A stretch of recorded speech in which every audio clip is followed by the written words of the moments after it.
Welcome, fans. My name is Kris Kloss, and this is yet another episode of Xtreme Memories, exclusively on the Wrestling Chatter YouTube channel. Now, the 15th, the 30th of every single month, new episodes of Xtreme Memories. If you haven't done so already, be sure to like, comment, and subscribe to the Wrestling Chatter YouTube channel. As you can see, we're in the Wrestling Chatter studios, but this banner right here, traveling all over, sometimes hanging up at your favorite local wrestling show. And if you see the banner, don't be shy, scan the QR code and you're instantly subscribed to the Wrestling Chatter YouTube channel. Now, this episode, this was a fun one because I sit down with one of my great friends, comedic brother, I like to call him.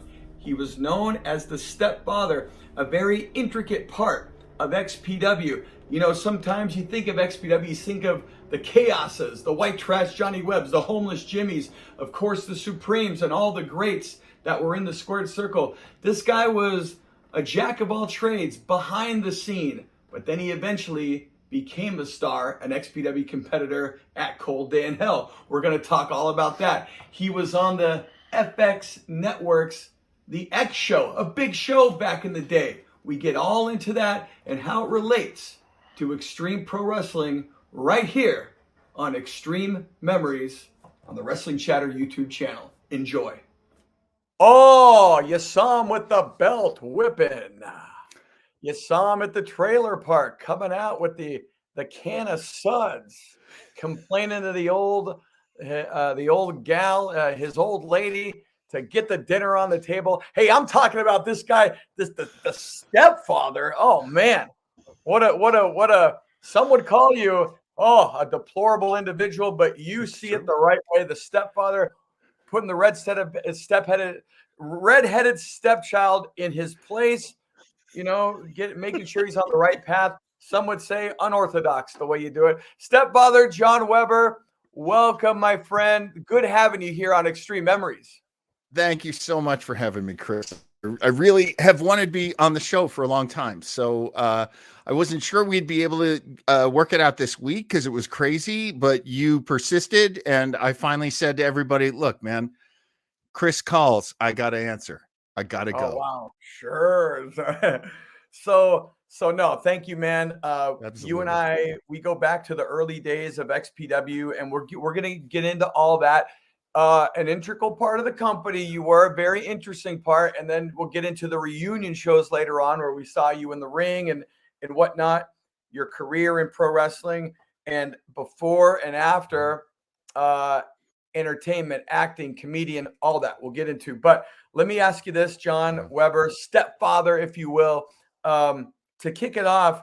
How did you first get into professional wrestling as a fan, as a performer, but really, let's go back to when you start liking it. When I started liking wrestling, I am, as you can tell, the gray hair here is not a gimmick. That is 100% real. And I started being a fan when I went to college, and this was from 82 to 86. So yeah, early days, man. And you know those days. You know that was like Hulkamania running wild in the streets. And before. And before, leading up. Although I'm pretty sure I was there when Hogan had been there for maybe a few months at that point, because I remember watching AWA on cable in 1981. I was working some construction job, and I would come home from that and just unwind with a few Coors and watch the evil Hulk Hogan cutting some brilliant promos, just really great on the stick. And I didn't know anything about wrestling at that point. I'd been a little kid in New England, so the little bit that I knew was Chief Jay Strongbow. You always heard the same names: Chief Jay Strongbow, Stacks Calhoun, especially Killer Kowalski, Pedro Morales, Bruno Sammartino, huge. I mean, in the Boston area, they love their Italians, and Bruno being the And great Irish. champion he was. The Irish as well. They love the Irish. Though I'm hard pressed to think of any great Irish wrestlers from that era. True. But there have been many fine Irish wrestlers. Don't get me wrong. Well, Folks. actually, not to cut you off, but just to interject, Hogan's name was given to him because it had an Irish feel. It never That's so really, wrestling.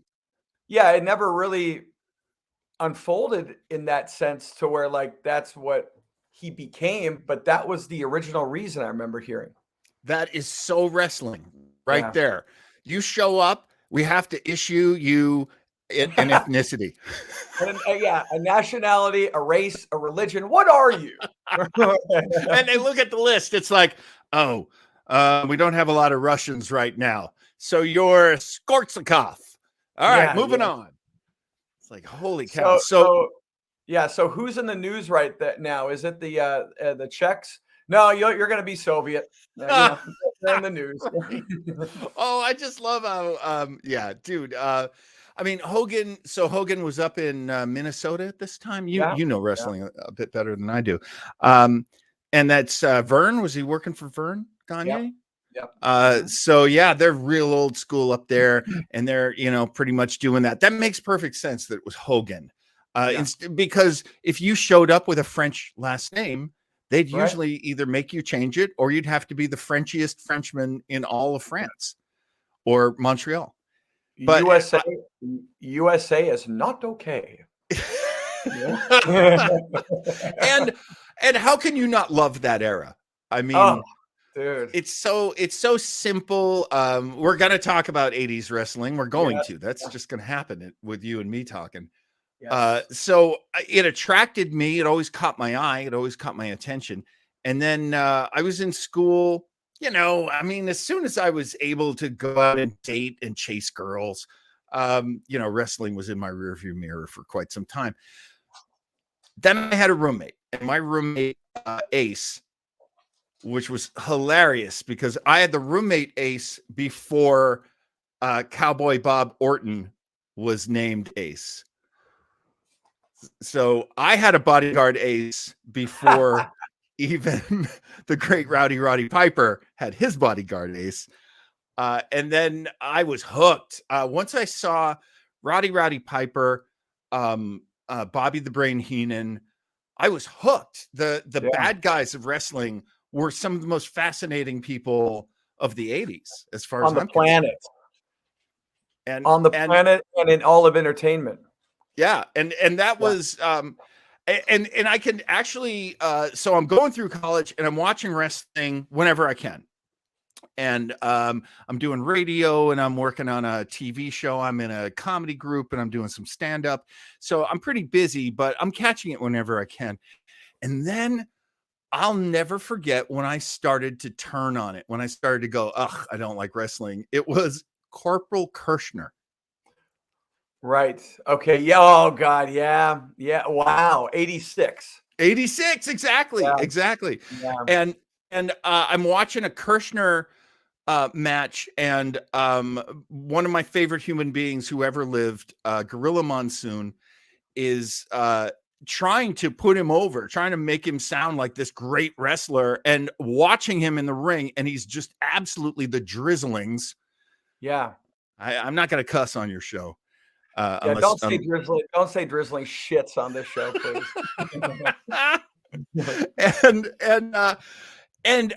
So I stopped watching it, and then I remember one time a buddy of mine was over, and I was like cooking or something. I'm in the next room, and he's like, "Oh, come check this dude out."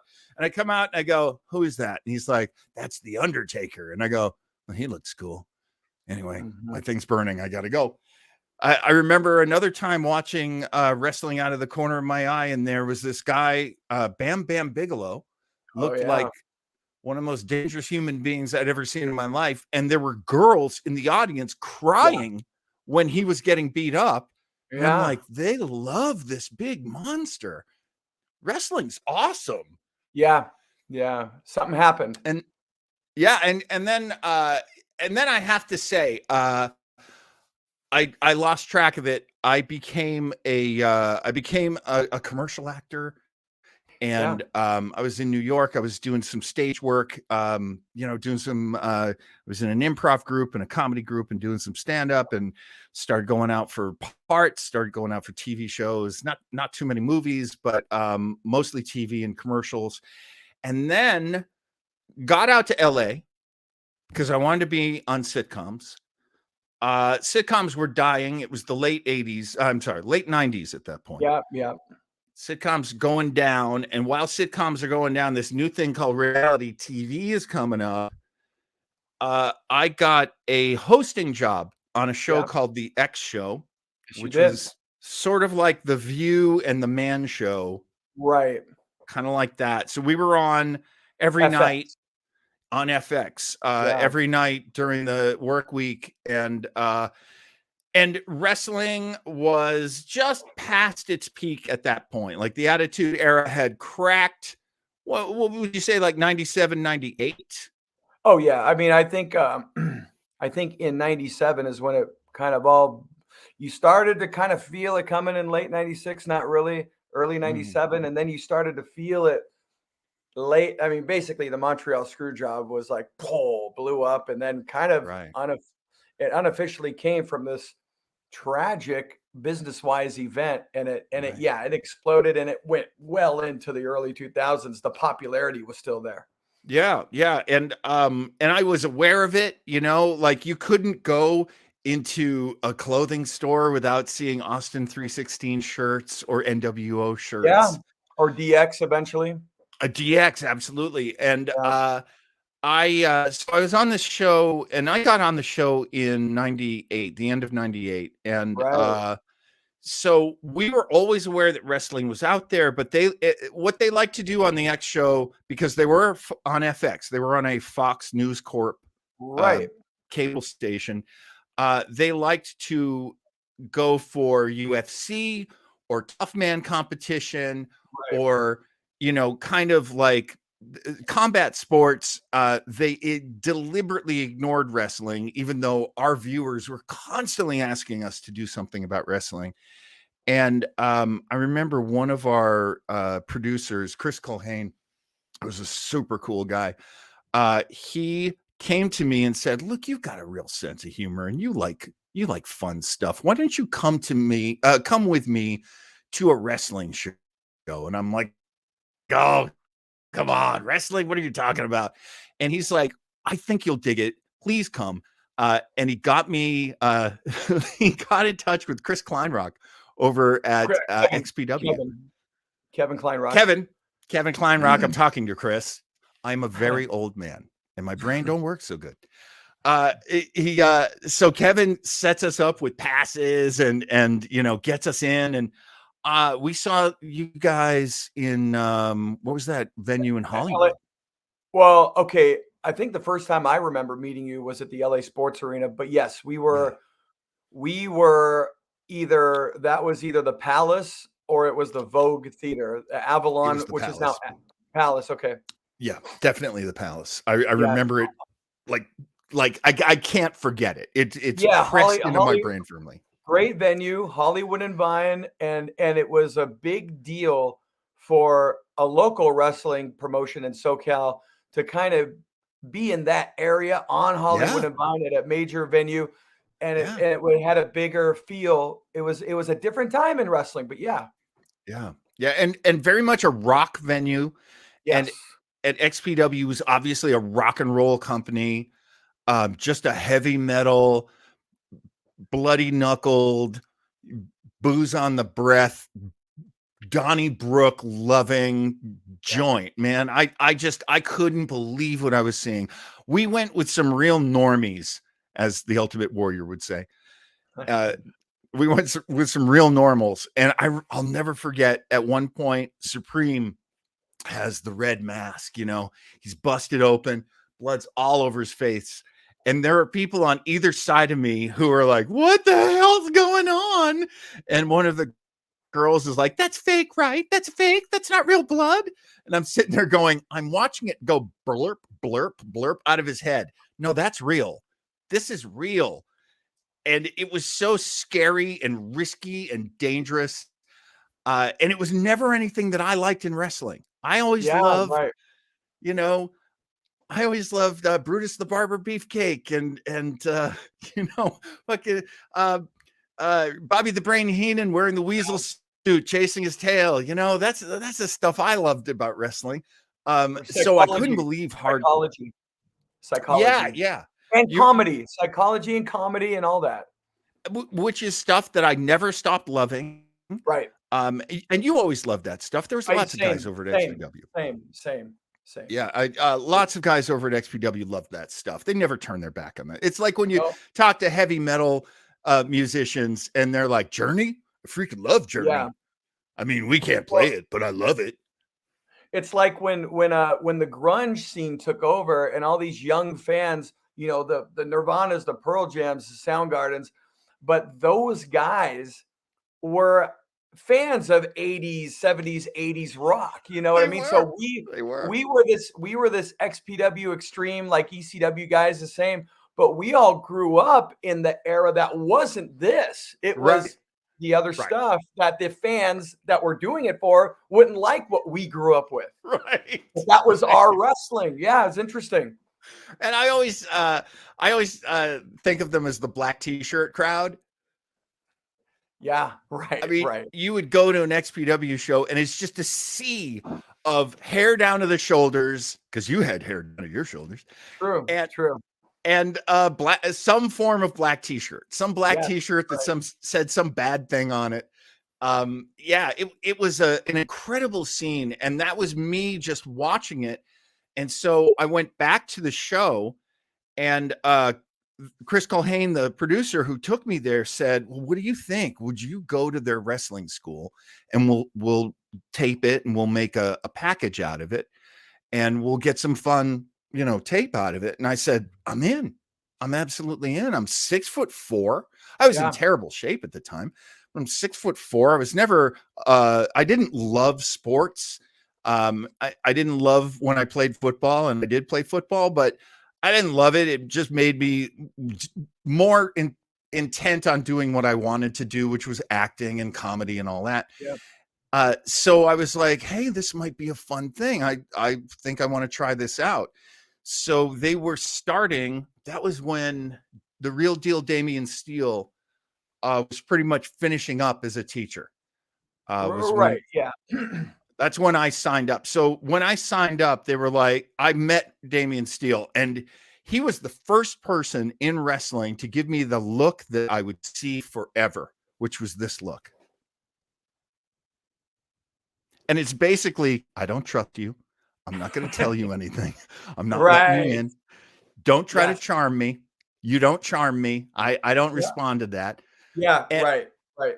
and you know, kind of being a performer, and I don't know if this feels weird for me to say this, but you know, as performers, we're kind of people pleasers, Yeah, well, of course, of course. you know. Yeah, So here I was around guys that were not buying my charm.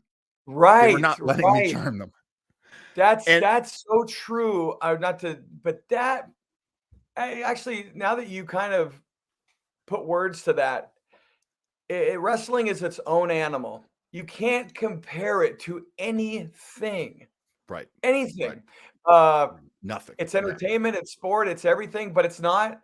And it really, that's why it's hard for people that don't get wrestling to try to figure it out, which in a way protects the longevity of this entity called pro wrestling.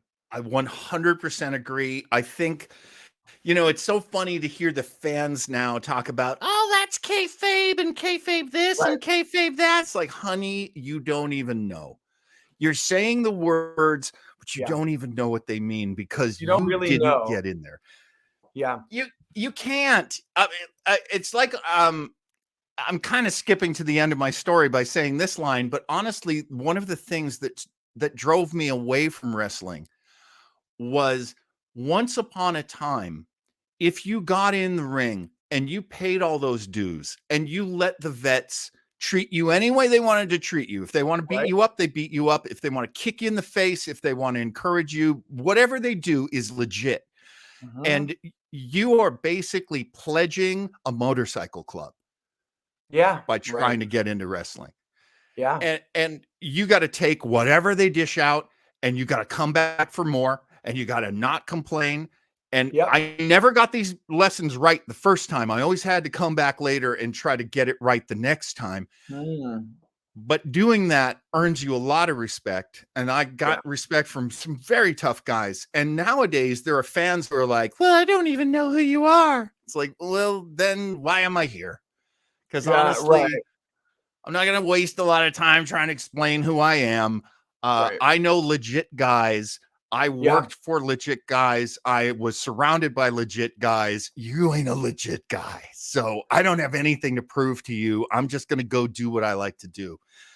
But during my wrestling career, which started because I was going to do a show about it, I was going to do a segment on a show about it.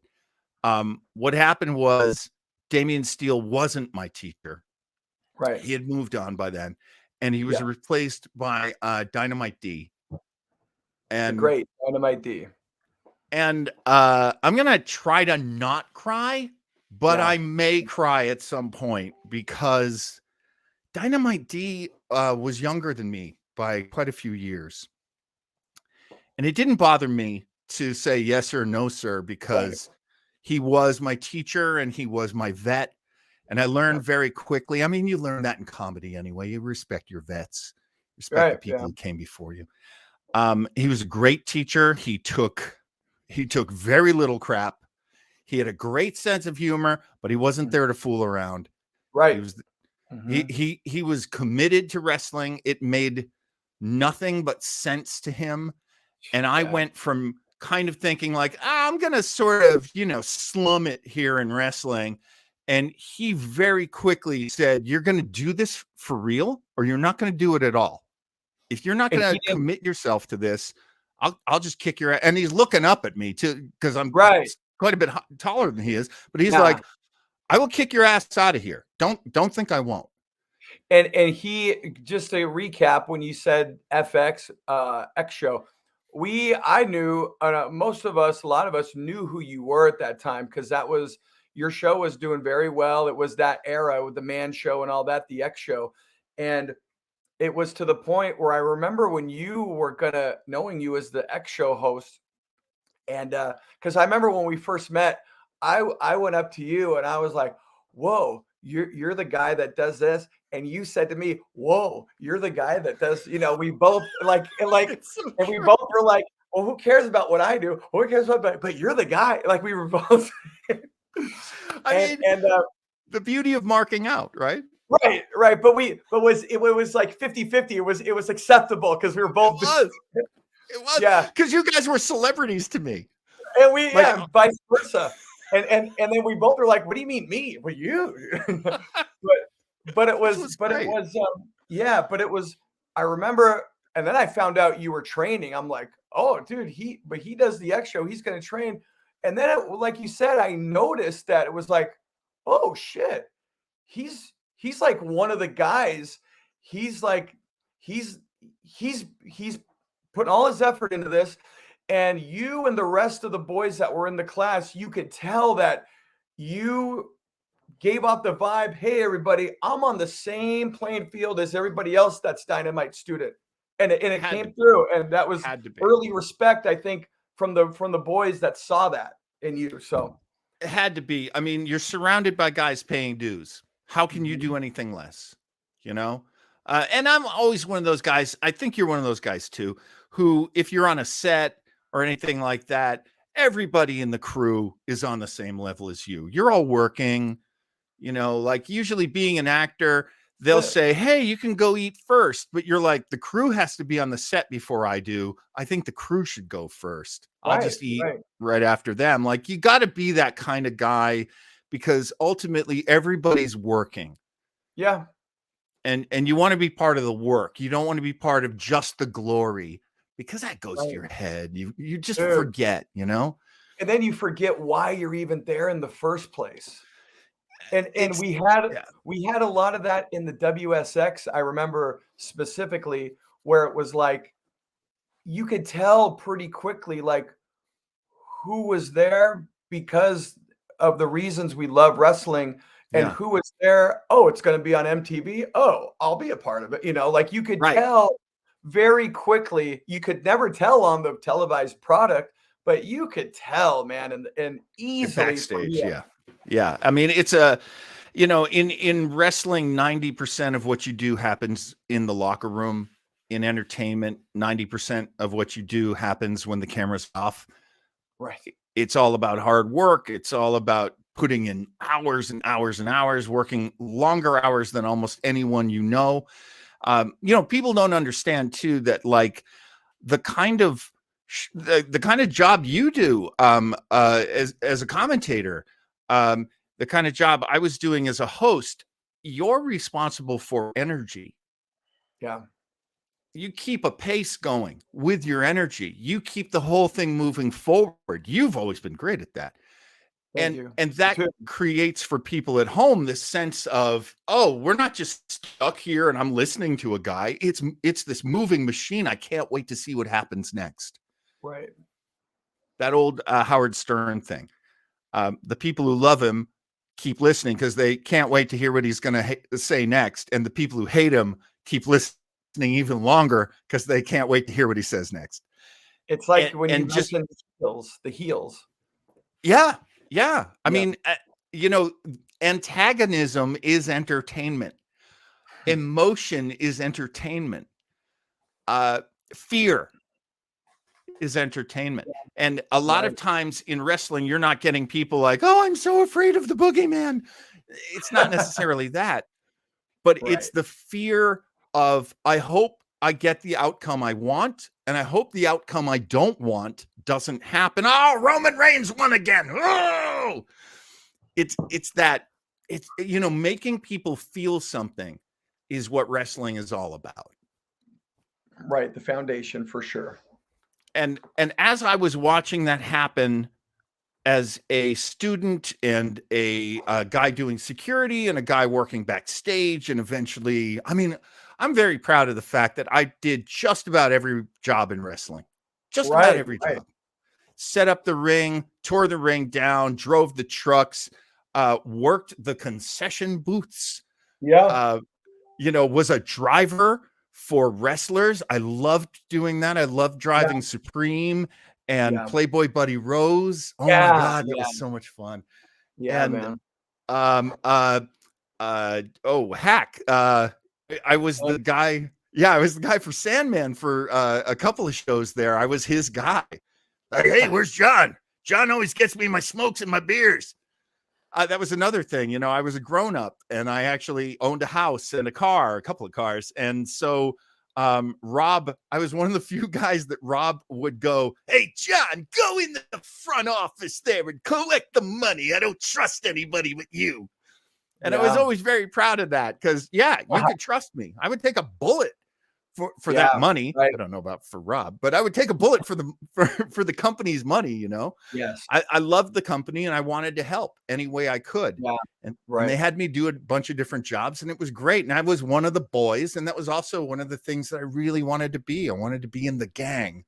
Yeah. And Yeah. they eventually accepted me, you know, as much as they were going to. I think they always thought of Right. me. They would make fun of me, call me Ned Flanders and stuff like that because they thought I was such a square. Well, that was a great example of the world of wrestling and like, oh, the charm that I could put on doing a play or filming a commercial just does not work back there. No. To the point where it's so ironic, I would tell people that in a world of that people view wrestling as the four-letter F word you don't say in the back, fake. Oh yeah. And this is all make believe, yet there is a encouragement and a demand for you to be more real than you ever were backstage. Yeah. There's no tolerance for phoniness in a way, especially like you Oh said, in yeah. those days when it was a paying your dues era of that old school was still very much alive. Just like we talked about before, kayfabe in comparison to now was still very much a thing. And I Yeah. always said personally that as a fan and then being in the business, it was such an honor for me to be backstage knowing that I'm one of these people that is trusted to keep this kayfabe secrecy going. And I thought, like, damn, that is awesome. Like, I'm peeking through the curtains. Whoa, they're on the outside. I'm back here and I know the secrets. And like that, it's hard to explain that to younger guys now in an era where kayfabe is it's there, but it's not, it's I'll always say kayfabe will never die because you can always work somebody somehow that Absolutely. thinks yeah. But as a whole, it was that's still that old school protection of kayfabe. And I always like got excited every live show or when we would do TV. Same And here, man. yeah, and it was like that's what was important, special to me.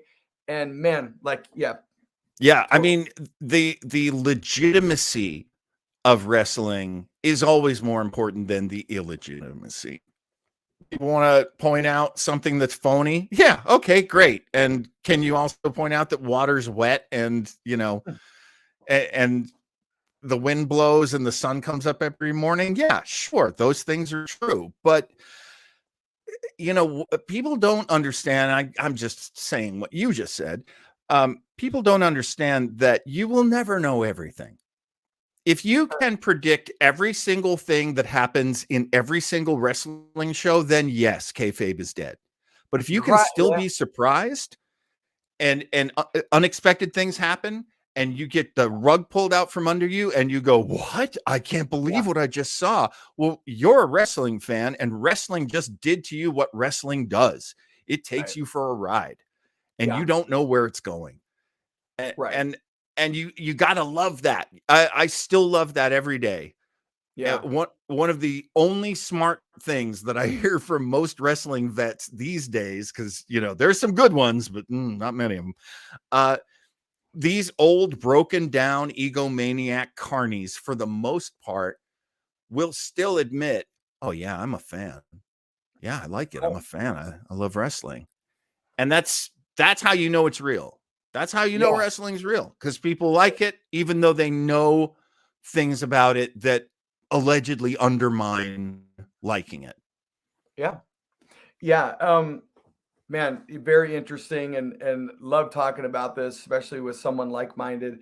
Going back now to, okay, so you were in FX. It was their decision to get you in there and you were open to it. And then you discovered this whole new world. You discovered this whole new world within the world that you knew as a fan. And fascinating to you. I relate to that and I share that. But going to shows, so you started going to the Hollywood Palace, your first show, and then very first one, transition to the LA Sports Arena. And I know you're from the East Coast. But that's the equivalent for all of us that grew up out here. Man, that's like the equivalent of like what our wrestling show is going to be at Madison Square Garden. Like it was something special, I mean, I got that from people. I understood that from the local guys. Yeah, for sure. I mean, WrestleMania 2, WrestleMania 7 was there, and it was like, man, this was and all the house shows. We all grew up, and the guys a little bit older, like Rivera and all them. They grew up going to shows at the Olympic before the big boom, and then Vince left the oh man, I'm blanking on the names now, but the guys that were in charge of the Olympic, and then went into the LA Sports Arena when the boom happened. But that's when I first met you. At least that's the first time I remember meeting you. And, I was working shows there. Yeah, 1 or 2 shows there. Yeah. Okay, so we met, and you were with your crew at the time, and that's when we were rapping with each other. Oh, how's doing the Expo? Oh, how's doing XPW TV? Blah blah blah. And so then it was during that time that, and fill in the blanks if I leave anything out or if I get anything incorrect, but it was not only did they have interest in you coming in to doing something correlating with your guys' show in XPW, but that's when there was rumblings, there was talks that FX was interested in picking up XPW TV. Oh, okay. Okay, I mean, I'm not surprised by that because the attitude was very much what FX wanted to be the channel that had all man programming on it. This is Right. before Spike, long before Spike. Right. Spike was still TNN at this point. Yes. Um, and at the Nashville network, not even the national network at that point. Yeah. And yes, things were getting there was a lot of media attention going towards XPW at this point. Right. I I remember Mainstream. relation what's that? Mainstream media attention. In a way that Yeah. proved that XPW is one of these little companies that could, Yeah. Right. like what ECW had done on their side, XPW is now doing a completely different set of appearances and creating Rob as like a celebrity and a personality, and this is all good. This is all entertainment. At this point, too, adult entertainment was very mainstream. Yeah. And I don't know if you remember this, but we would do a segment on our show called the Triple X Show. And Okay. Right. Yes, I do vaguely remember that. Yeah. uh, this beautiful spokesmodel, just absolutely wonderful girl, Ashley Degenford, and I would do a Siskel and Ebert of porn films. Yes. And Yes. we would show little clips, and then she would say, I really love this. I gave this 3 out of 4 batteries. And I'd be like, I love this too. I gave it 4 out of 4 boxes of tissues. And back in those days, that wasn't considered gross. That was Yeah. just entertainment on cable TV. Yep. Right. Right. And so the relationship with Extreme Associates was very good as well. Right. So yeah, it did look like maybe the whole thing was going to go legit, but there was a weird thing that I did. And this is part of the story that usually doesn't get told. So here's an exclusive for you, Kris. Here's an exclusive.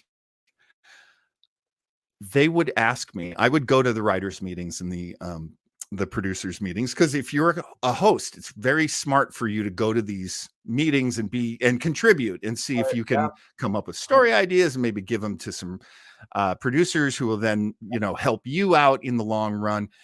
And it really did help to do this. It helped my career a lot. But I would go in and they'd be like, John, how's that wrestling thing coming along? And I'd go, oh, can I have one more month? It's a lot more complicated than I thought it was going to be. I know we said I would just go in, they would teach me how to do a match, and then, I'd wrestle some guy and he would take care of me. And but it's really complicated. I really need another month. And I did that every month for like more than a year. Yeah, that's right. By the time I had over a year, I probably had about, I think by the time I got to about 18 months in training, the show was canceled. Right. Yeah. And so I went to Kevin and Rob, who shared the same office at Extreme Associates. Mm-hmm. And it was before class. So I'm walking in with my, shirt with the ripped off sleeves and my basketball shorts and my knee pads and my elbow pads. And I walk in and I go, I just want to let you guys know, I really appreciate everything you've let me do here and everything you've let me be a part of. But our show got canceled and the X show segment is never going to make it on the air. And I'm really, really sorry about that. And Rob was watching Monday Night Football. He didn't even move his head. And he goes, Kevin, tell him it's okay. And Kleinrock's like, it's okay. We like you. Why don't you stay for a while? Yeah. And that was one of the best moments of my life. That was the moment where I knew I was one of the boys. I was part of the company, even on as low a level as I was. I was very, very low level. But I knew that I was one of the family, and that meant the world to me, especially since my show had been canceled. So that was a nice thing to know too. But that was a good day, and that was also the moment where I went, well, wrestling is wrestling. I'm Right. not doing it for television. I'm not doing it for this show. I'm doing it for me. And I would have these talks with my wife because she and I had been married for about 15 years at this point. Wow. Wow. And I said, honey, I want to keep doing this.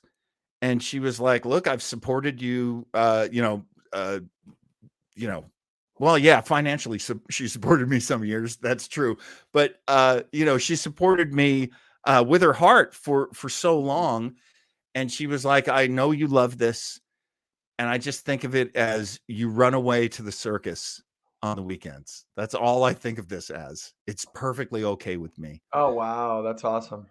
And then off I went. She also knew that I wasn't going to be jumping into flaming barbed wire. I wasn't going to be doing exploding ring matches.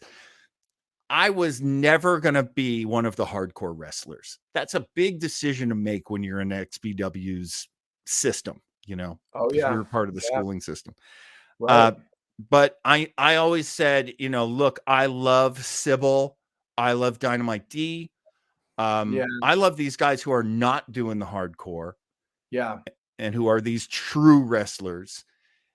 And I would look at them and go, I want to do that. If I'm in the first match or the second match of a show, I don't care. That's good Yeah. enough for me. Right. Let the hardcore guys, because I'm surrounded by carnage and chaos, although chaos was like one of our teachers. Yeah. I'm surrounded by these like real legit badass dudes, and I know I'm not that, and that's fine. I don't have Yeah. to be that. Right. I'm a Right. very, very big man. I can be a very big man wrestler.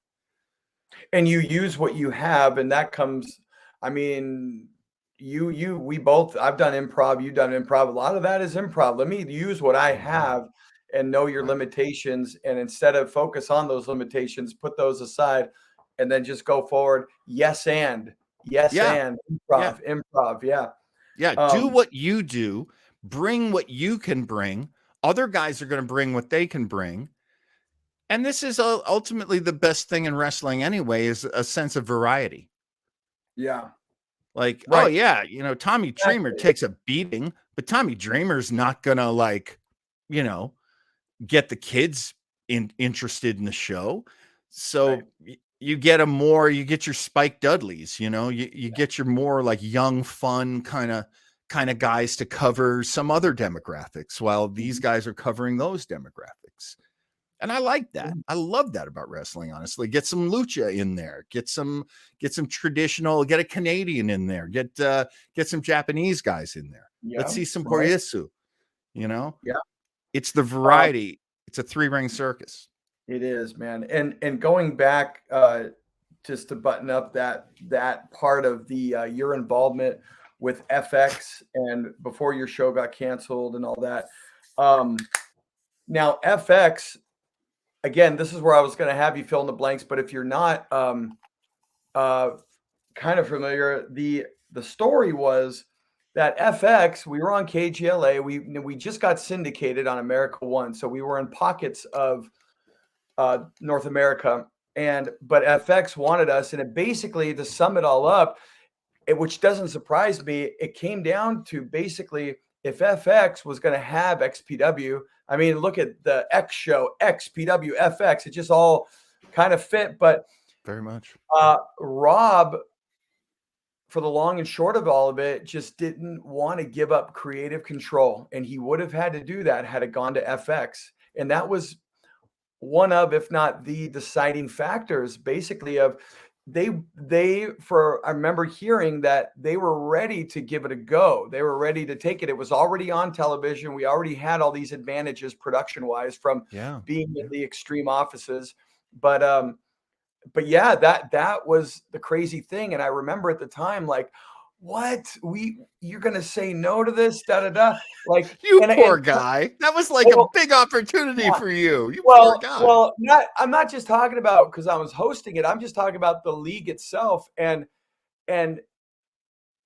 at the time, even now, kind of like, wait a minute, we could have done that. But look, if you change history and you put us on there, it never would have been its own thing. And it probably would have been like just another, it would have turned into eventually probably just another wrestling company. We would have been a little bit more vanilla at that point, Oh, you for know? sure. Yeah, for sure. I mean, look, you give yourself over to a TV network or a cable channel or whatever. You give yourself over to these experienced TV people. They're going to make TV decisions. You saw that in WSX. Right. Yeah, You 100%. know, they bring in guys who know how to shoot football. They don't know how to shoot a ring. They know how to shoot a field. They know how to shoot a baseball diamond, maybe. Maybe they know how to shoot a cage and they can shoot UFC. But honestly, wrestling is, as you know, such a specific looking, feeling kind of an art form. Yeah. Um, and, a lot of that comes with trust. Yeah. Is the channel going to trust you? No, they're never going to trust you. They always bring in their own guys. Look what happened to Always. WCW. Yeah. Right. Or You know? ECW on TNN. Exactly. Yeah. Exactly. There are compromises that must be made in order to get to the larger audiences. And a phrase that's used a lot now was very big in those days too, which was gatekeeper. You had to Yeah. go Right. through all these different gates, and some dweeb, some business major dweeb is going to be like, well, I don't think that's I look at Supreme and I don't see a champion. Well, then Yeah. you don't know dick, Yeah. because Supreme was like the heart and soul of the company. He's one Yeah. of the He was the face biggest of the stars we company. had. Yes. Right. And if you can't love Supreme, then you don't get it. Yeah. Uh, so I totally look, Rob was always Rob. He still is. Yeah. And he's going to do what Rob does. And I respect that. Mhm. Because from producing your own stuff, and I know from producing my own stuff, the more decisions you get to make, the truer it is to you. Yeah. And if they Right. take that decision power away from you, or they make you split it with someone else, it's not so much you anymore. Yeah. And then you're trying to, GMSI, then you're trying to get my shit in, and that either works or it doesn't. And therefore I totally get Rob's decision there. Right. And the stuff you guys were putting out on the weekly show was so funny and so wild and unpredictable. Yeah. Who else was making that kind of TV at that point? Or before or after. And people loved it. They Yeah. loved that show. We would shoot a show, and so maybe it would be like a Wednesday afternoon or a Thursday afternoon on the Hollywood Center studio lot, which is hilarious because Supreme was working there as one of the Yeah. facility guys, one of the Yeah. carrying heavy shit and carrying all this stuff around. He was one of the, I would see Supreme every day, like, oh my God, there's the world champ right there. And like, he understood, like, I respected him. I thought the world of him. He knew. And so I would have the boys from the show, crew, producers, the co-hosts, whoever wanted to come over, we would all pile into my my little cramped, filthy dressing room, and I would fire up my VCR, because back in those days it was all about the VCR. Yeah. Throw in my XPW tapes, and I'd be watching an episode for like the 5th, 6th time at this point. And we would get all this free beer because we're the guys show. So all these beer brands are trying to like buy us, buy airtime. So we're all drinking free booze, watching you, watching Larry, watching the clips, watching these crazy interstitial stories. It was unbelievable. Just good times, man. Real good times. Great times, man. And you have an interesting story with the again, going back to the transition from cable network host, and I admired that you didn't, well, like you said, once you knew the charm, this is a different world. Okay, I get how it is. But it wasn't just that. It wasn't just that, John. It was, you had the respect. And hey, I'm not the FX guy. I'm just one of you guys, and you're one of me. And and man, that was undeniable that you saw that. And again, that doing that only helped you personally become the character that you became, which I was a big fan, man. Like, am a big fan. The you and Zach, the redheaded stepchild, like that was just constant.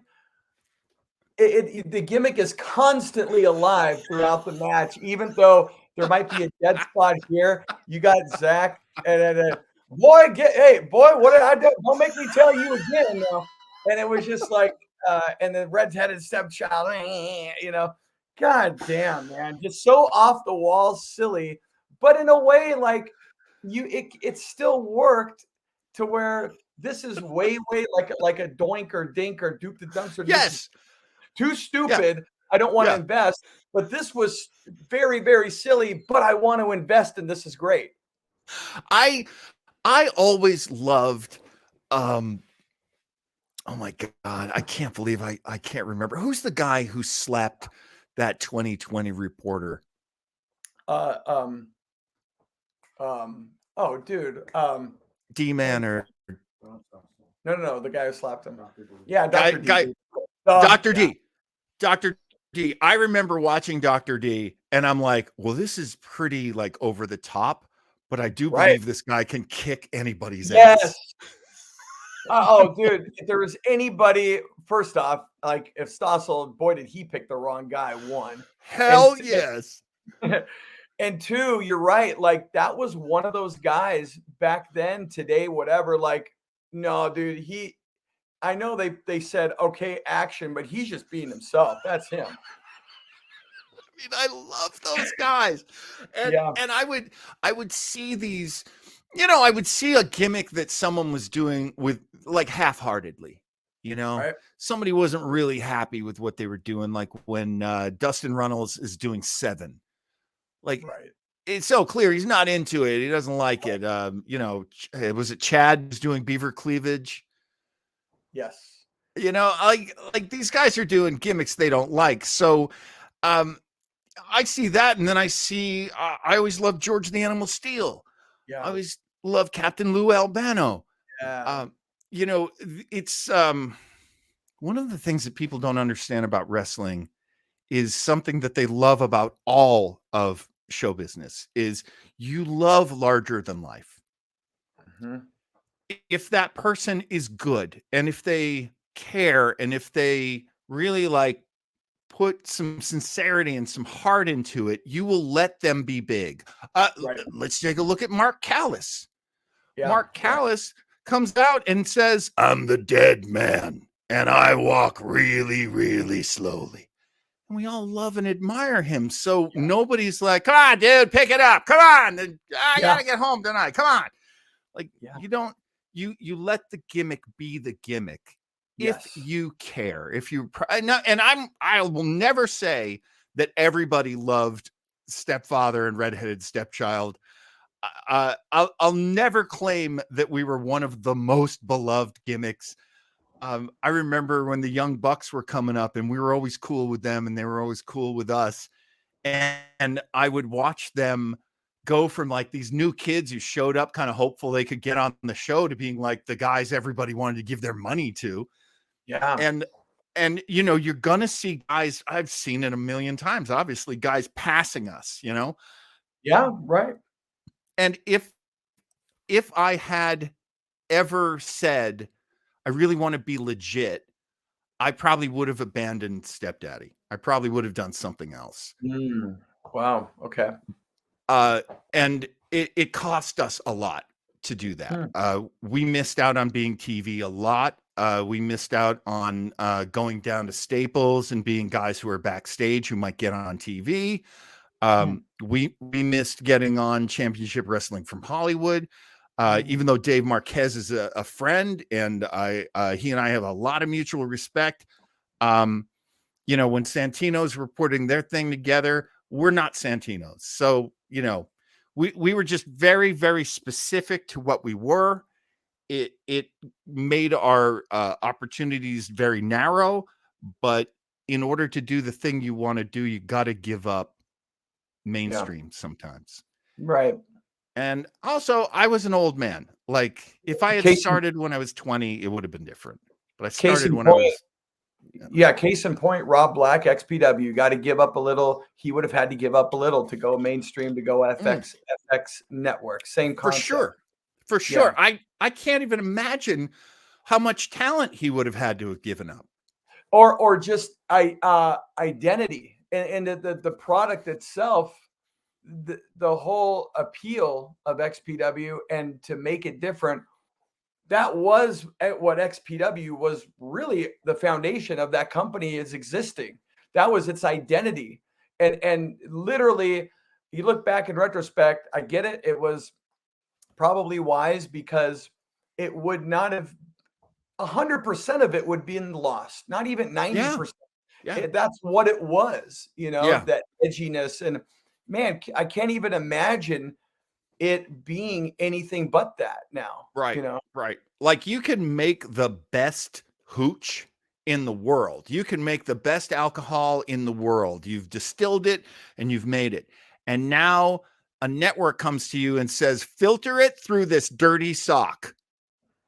You're going to lose what you made. You're going to lose your craftsmanship, your imagination. I don't blame Rob at all. I really don't. And Rob's just not the kind of guy to give up that kind of control anyway. Well, that's really us that know Rob, like, no surprise, right? Now when we start talking about it though, whoa, okay, it actually makes sense taking Rob's personality out of it, or his beliefs, right? So just to recap, man, how edgy XPW was, you just said, and it was in the late 90s, early 2000s.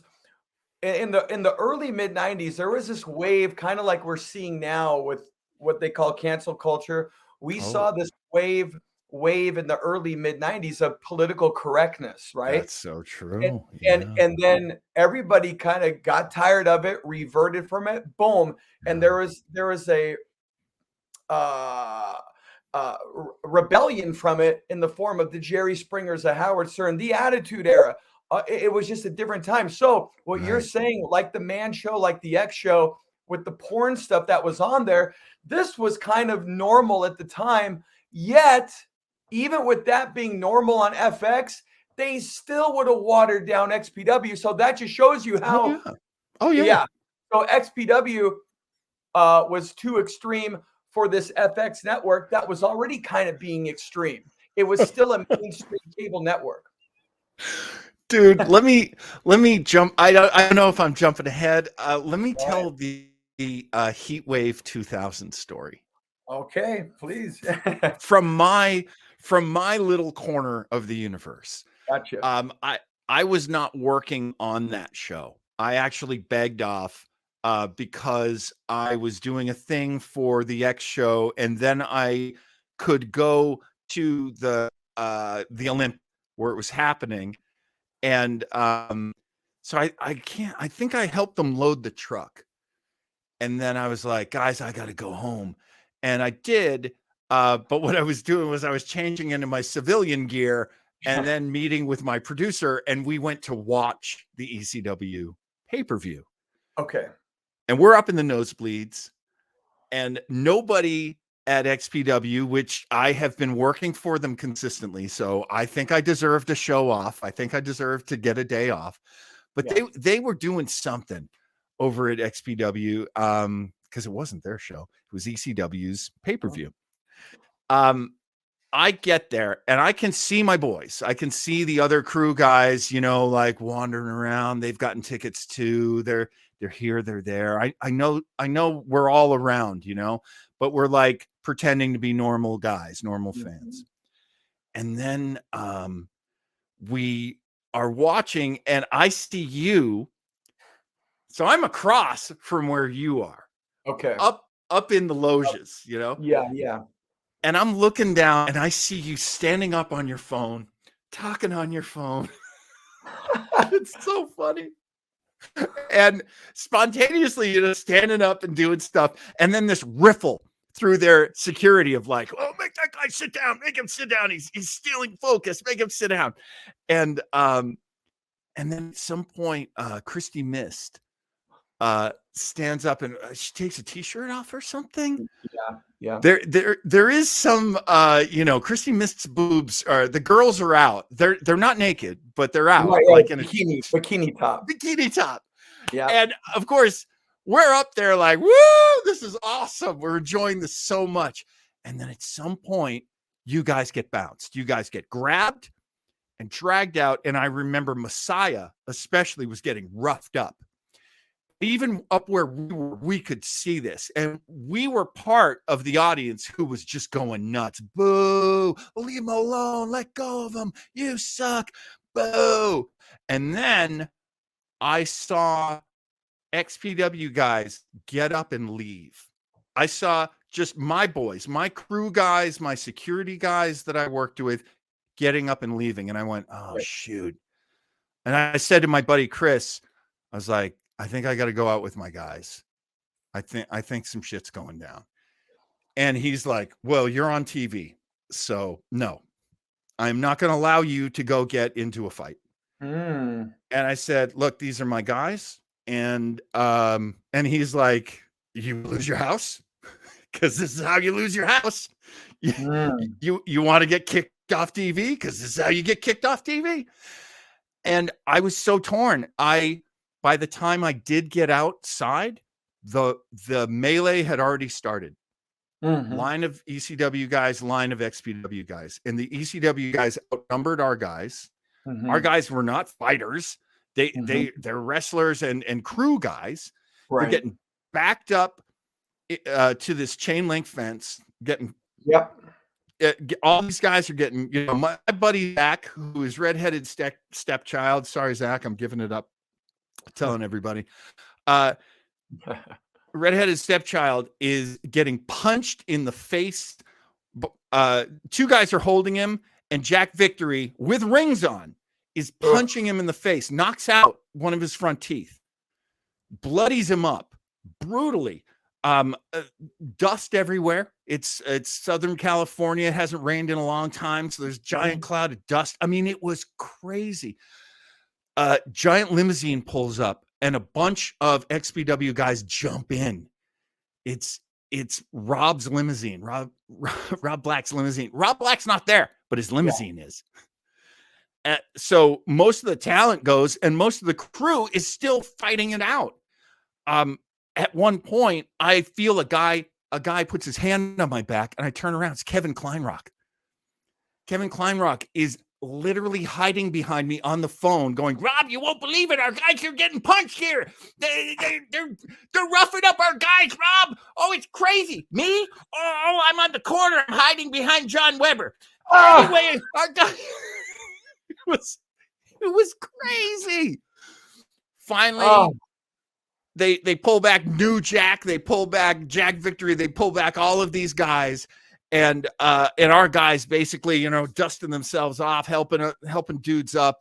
And I just like backed up with Kleinrock. I since I wasn't there to help, I felt so bad. I felt like such a sellout, such a lame TV host, piece of crap.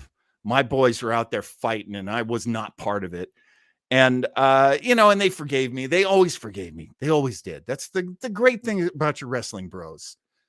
They go deep with you, and they're like, no, dude, I understand. Yeah. Don't worry. You got house payments. I get it. Don't worry about this stuff. What inspired me to tell this story was you talking about working for a network. Yeah. The following show that we shot on the X show, I told the story. They were like, hey guys, what'd you do this weekend? I went to Vegas. What'd you do, John? Well, I watched a riot at the ECW pay-per-view. I watched the XPW guys literally fighting in the streets, and they shut me down immediately. Like the cameras, the red lights go off and the cameras point down, and Standards and Practices comes out. Whoa. And so there's this lawyer that works for Standards and Practices, and I didn't know her really well. And she comes out and she goes, you can't tell this story. My executive producer comes out and goes, well, he was there. He can tell this story. She's like, Nope.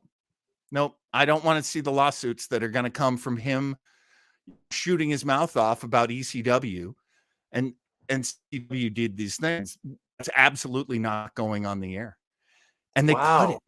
They cut that whole segment where I told this story to our audience, who would have loved to have heard this story, frankly, because they love stories like this. From your point of view, from not just the XPW point of view, but you were there. First person witness, and a lawyer is too, I'm going to use the phrase chicken shit.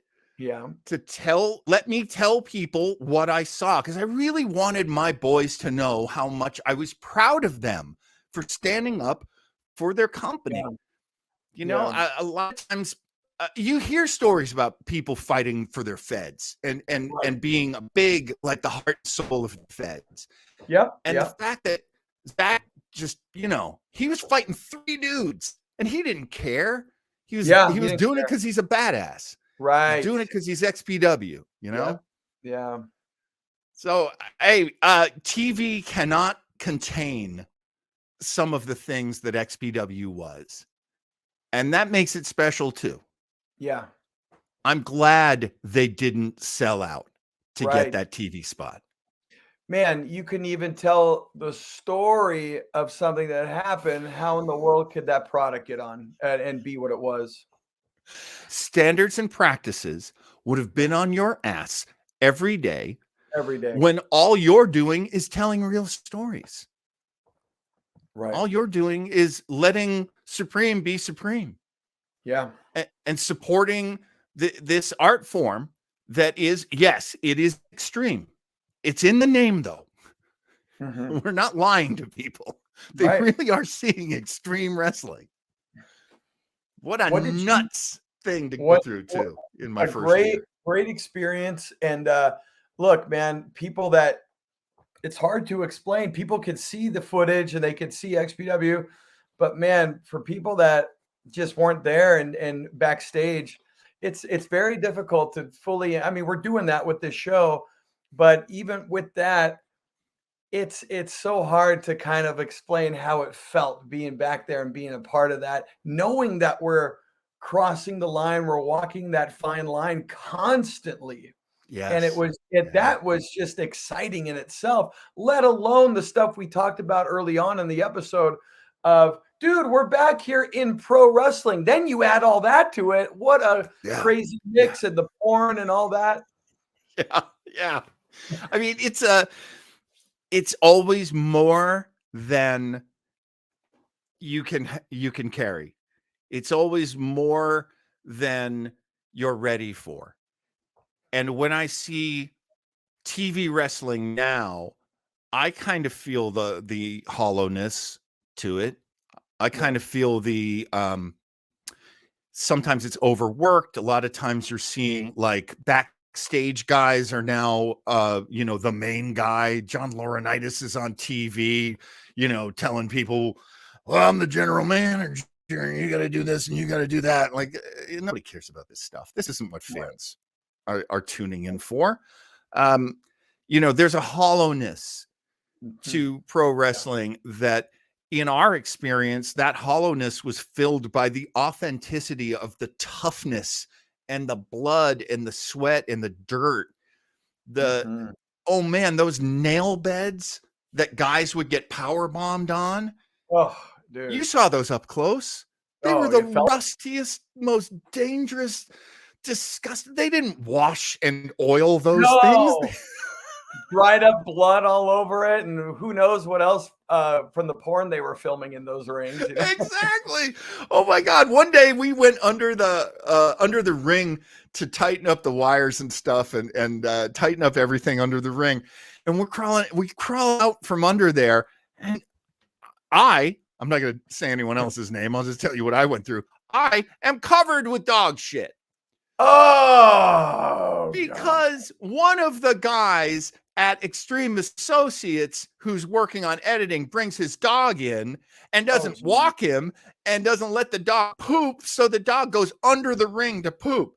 And I go, oh no, I'm covered with dog shit. And somebody hands me, oh God, Please forgive me for saying this, Lizzie. But I knew somebody you were- hands me a bunch of Lizzie Borden t-shirts and goes, wipe it off with these. No one buys them. Ah! Like the biggest, if you'll pardon the phrase, jizz rags that we had there were the t-shirts for Lizzie Borden or, and I hate to say it because I love him, Larry Rivera. Yeah, okay, yeah. His t-shirts were used to wipe up a lot of spills and messes. Because no one was buying them. I'm sorry, Larry. I love you. I think you're the best. But that's yeah, you just heard how it. it was. Hey, and you heard it from not me, Larry Rivera, but dude, man, gosh, dude, I just great, man. Good times, good times, and you know, it's so funny because I really wasn't sure how I was going to feel talking about it.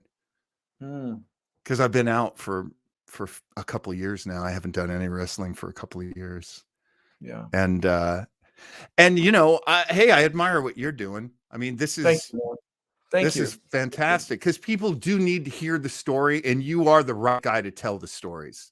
And you're the right guy to interview the guys. Tell us. Yeah, I appreciate that, man. And you, man, and you, I didn't do. This was like what wrestlers call a night off when you got a good opponent. Man, you just filled it in. I'm just chilling here listening to you, man. So hopefully those fans that say I talk too much, here you got. Here's the episode right here. No. Yeah, you think Kris talks too much? No, let the stepdad get started. Oh, he doesn't shut his damn yap. Which is great because you're saying it from the perspective of some guy that was there the way you came in, and you were on the inside looking out, but you were also, while in the inside, you had the perspective of somebody that was looking out to the wrestlers that were showcased too before you became showcased, which actually talking about and I want to, of course, pay tribute to the guys, like you said, Supreme, Dynamite D, Big Q, John. I mean, the list goes on, and we missed Kronus. I was Kronus's driver for a day. What a lovely man. I mean, no one would believe it, but what an absolutely lovely man he was. So I drove him to Ventura Theater once, and I picked him up, and Kevin's like, okay, the way it works out, you're picking up Kronus, cool, okay. So we're driving all the way to Ventura, and I remember he's in the car, and he's like the first time he's driven out of LA and seen the scenery, and he goes, "Oh my gosh, Kloss, look at these. There are actually fucking cactuses here. Look at these cactuses. I can't believe it. I'm looking, it's like a Bugs Bunny fucking cartoon over here. Where's the fucking Roadrunner? I can't believe it." And so he's just going off about the cactuses.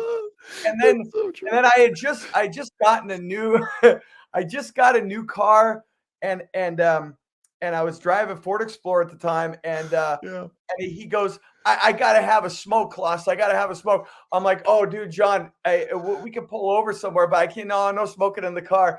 He goes, one cigarette. I'm like, no, man. And he looks at me, and his 300-pound ass gets down in the position to get on his knees, and while I'm driving, he goes, "Oh, please, please, please, please, please! Oh, please, please, please, please, please!" And he's kneeling down. I'm seeing like this monster begging me, like as I have any control over him. Yes. He can do whatever he wants, right? Exactly. He's a 900-pound gorilla, for God's sake. And you know what? At that point, I'm like, fine, just hang it out the window, That's okay. So I show up at the airport late to pick up John, and it is what it is. I'm like 45 minutes late, an hour late, maybe. I'm late. I park. I get out. I'm going over to the terminal, and I'm like, oh, he's going to be so mad. He's going to be so mad at me. This was so unprofessional. I'm just the worst. And I look down. I see this monster of a man talking very flirtatiously with two little old ladies.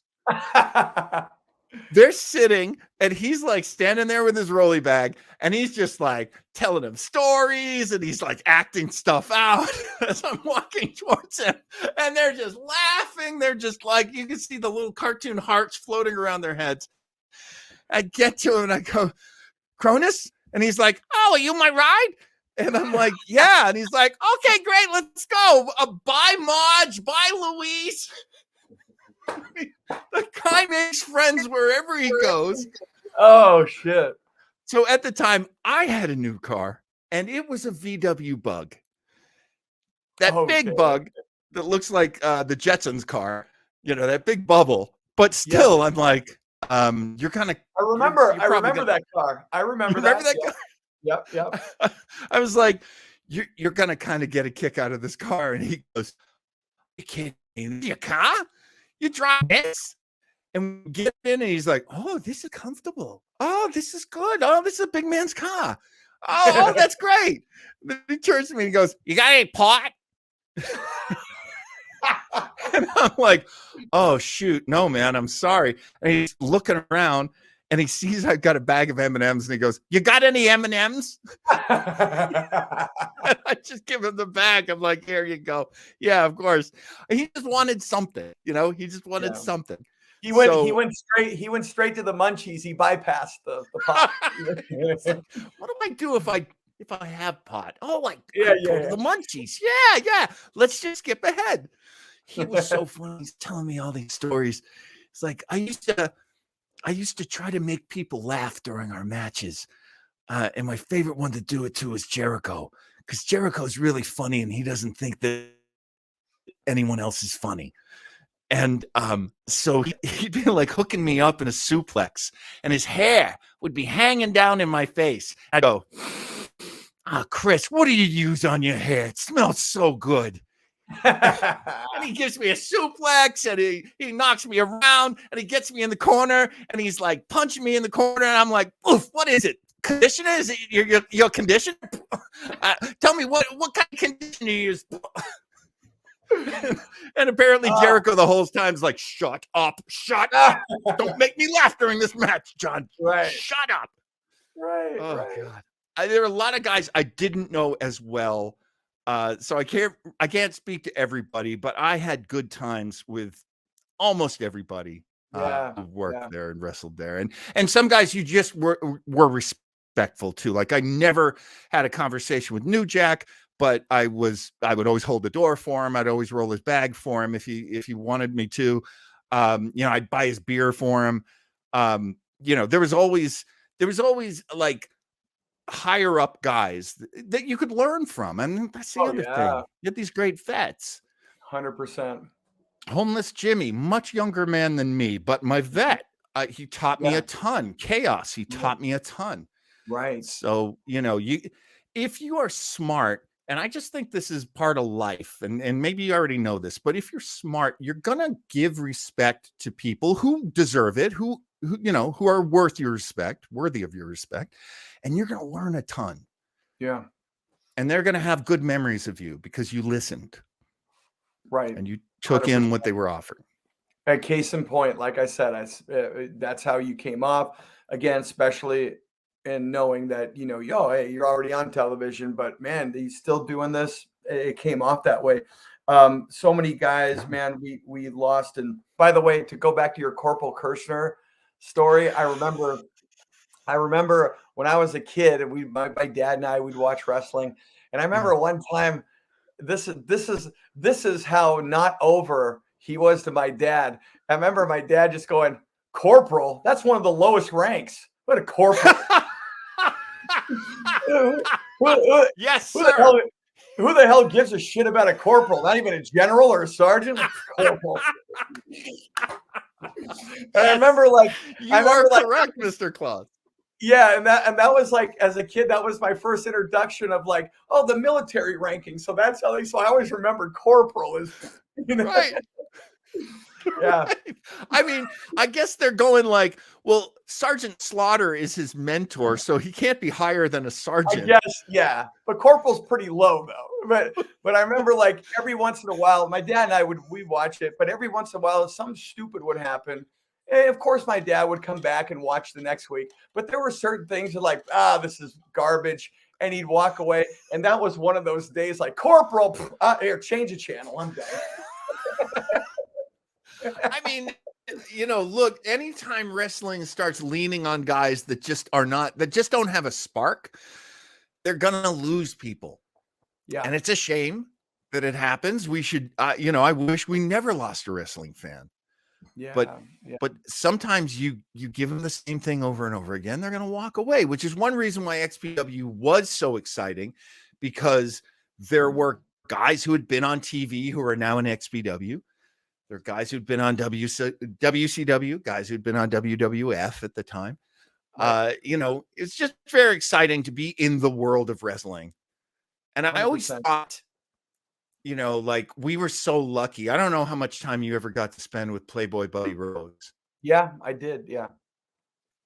Just one of my favorite people in wrestling, honestly. Right. Yeah. I was his driver for a night, and frankly, I could have done that for a year. And I don't think I ever would have gotten tired of opening his doors and listening to his stories. And 100%. Yeah, you learn so much in just a short amount. I had the carpool with him. I shared the story. I was driving a little Chevy Chevette, a little dinky car, and he was staying in Woodland Hills at the hotel. So I gave him a ride there. Yeah. And you know what? No joke. He was big. Yeah, he was big man. No joke. I'm driving down the 101 heading northbound, so like driving west, and literally my steering wheel, I had to kink it over this way the whole time to keep it straight. He weighed the car down. I'm not kidding. It was a tiny little car. And dude, that's a true story. Okay, I can tell you why that didn't happen when I was driving him, because I go in and Rob Black says, John, I need you tonight. You busy tonight? And I'm like, well, I'm just doing ring crew stuff. And he's like, no, you're not. You're gonna go pick up Playboy Buddy Rose, and you're gonna be his driver for the whole weekend. I'm like, great, okay, great. And he goes, what are you driving? And I go, VW Bug. And he goes, Kevin. And so that's how he would call Kevin Kleinrock. Yes. Kleinrock is like maybe 3 miles away, but of course he hears him. Right. And Kleinrock comes in and he goes, find John the keys to my car. He's got to take my car. Playboy's not going to fit in his car. So I drove that big black monster mobile of Rob Black's.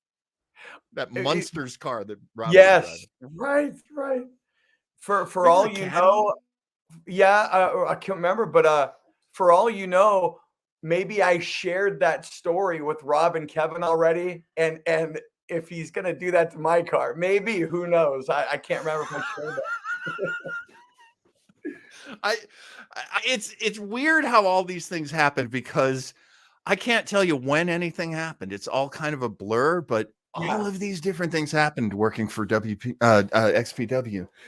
And only in wrestling can you have these type of stories, in XPW too. Yes. Oh, XPW, what a crazy company to work for. Come on. For those who get it, no explanation is necessary. For those who don't get it, pretty much no explanation will really do. Oh, go ahead. No, I was just gonna. I wanted to. Oh no, please tell me what you're gonna tell me, because I wanted to ask you transition. But before we do, please share. Do you remember when we went over to Liberty Hall? When we started doing our show? Patriot Hall, which was a high school gym. It was a high Birmingham school. High. Birmingham High. Yeah. And so we were, making it look as badass as we could, making it look as legit, as cool as we could make it. We didn't have proper equipment to heat up hot dogs. And yet Rob had us selling hot dogs. Yeah. Now, we work for a porn company, so Rob doesn't get like regular little hot dogs. He gets the giant, big Polish dogs. Right. The big, giant, like they're a third of a pound of meat. They're gigantic. And we have a hot dog warmer, just a warmer. It doesn't cook anything. And it was a nightmare trying to heat those things up. So afterwards, somebody comes over to me and says, "Oh, how much money did we make?" I give them the cash box. And I'm like, "I don't know. I didn't count it. It's your money." And they go through and they're like, "I thought we would have sold more than these." And I'm like, "Well, because all the dogs are cold, people weren't going to buy them because we can't heat them up." And so Kevin goes, "Well, come on, let's go tell that to Rob. Rob needs to hear this." So we go over and Rob's like, "Where's my hot dog money?" And Kevin gives him the cash box. And I go, I'm sorry, Rob, we would have sold a lot more, but we can't heat up these big giant hot dogs in this little tiny hot dog, warmer. We're not cooking. Yeah. And I'm like, "Can we go down to smaller hot dogs for the next show?" He's like, "They're little and puny. Who would buy those?" People who eat hot dogs. I mean, only a guy in porn would be like, "No, people like the big dogs." And he's like yelling at me, "Big dogs, John. People want big dogs." So the next show, I got Kleinrock to let me steal the microwave out of Extreme Associates' office.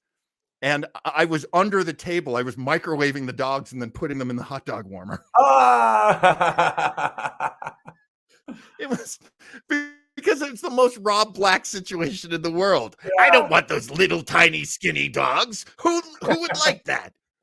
Big, thick, meaty dogs. That's what people want.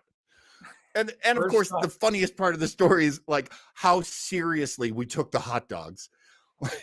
Like I love that part of the story too. Yes. We cared, folks. We cared about your dogs. First time hearing that story, dude. Yeah, no clue. But it all makes sense. Do you remember Gurentai? Oh yeah. So we had this great Japanese tag team, Gurentai. Great. I can't remember the taller guy's name. No, there was Nosawa and Kikusawa. Nosawa. It was Nosawa. So Nosawa-san comes over, and I don't speak a word of Japanese. Obviously, you can tell by listen to me. I don't know any Japanese.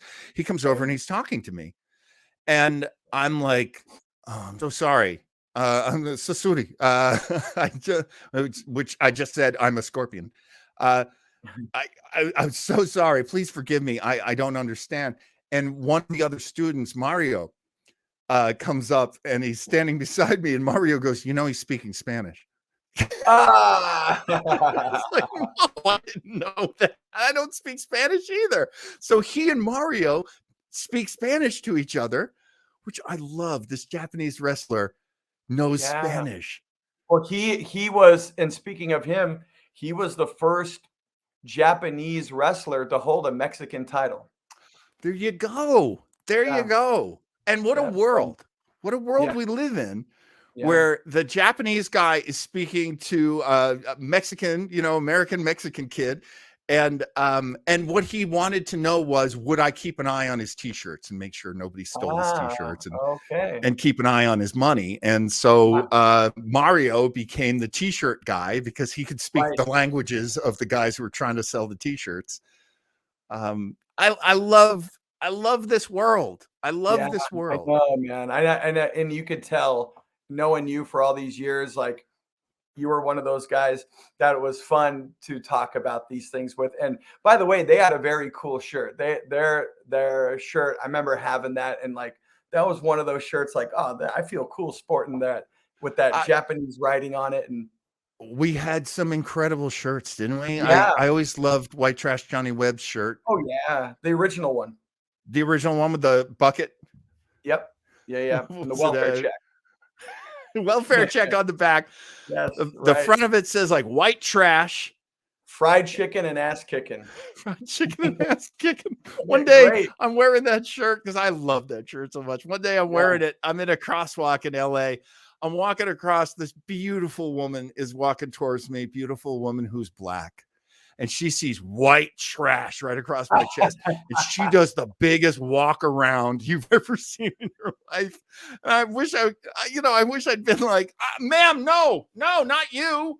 No, this is This is about white Right. trash Johnny Webb. No.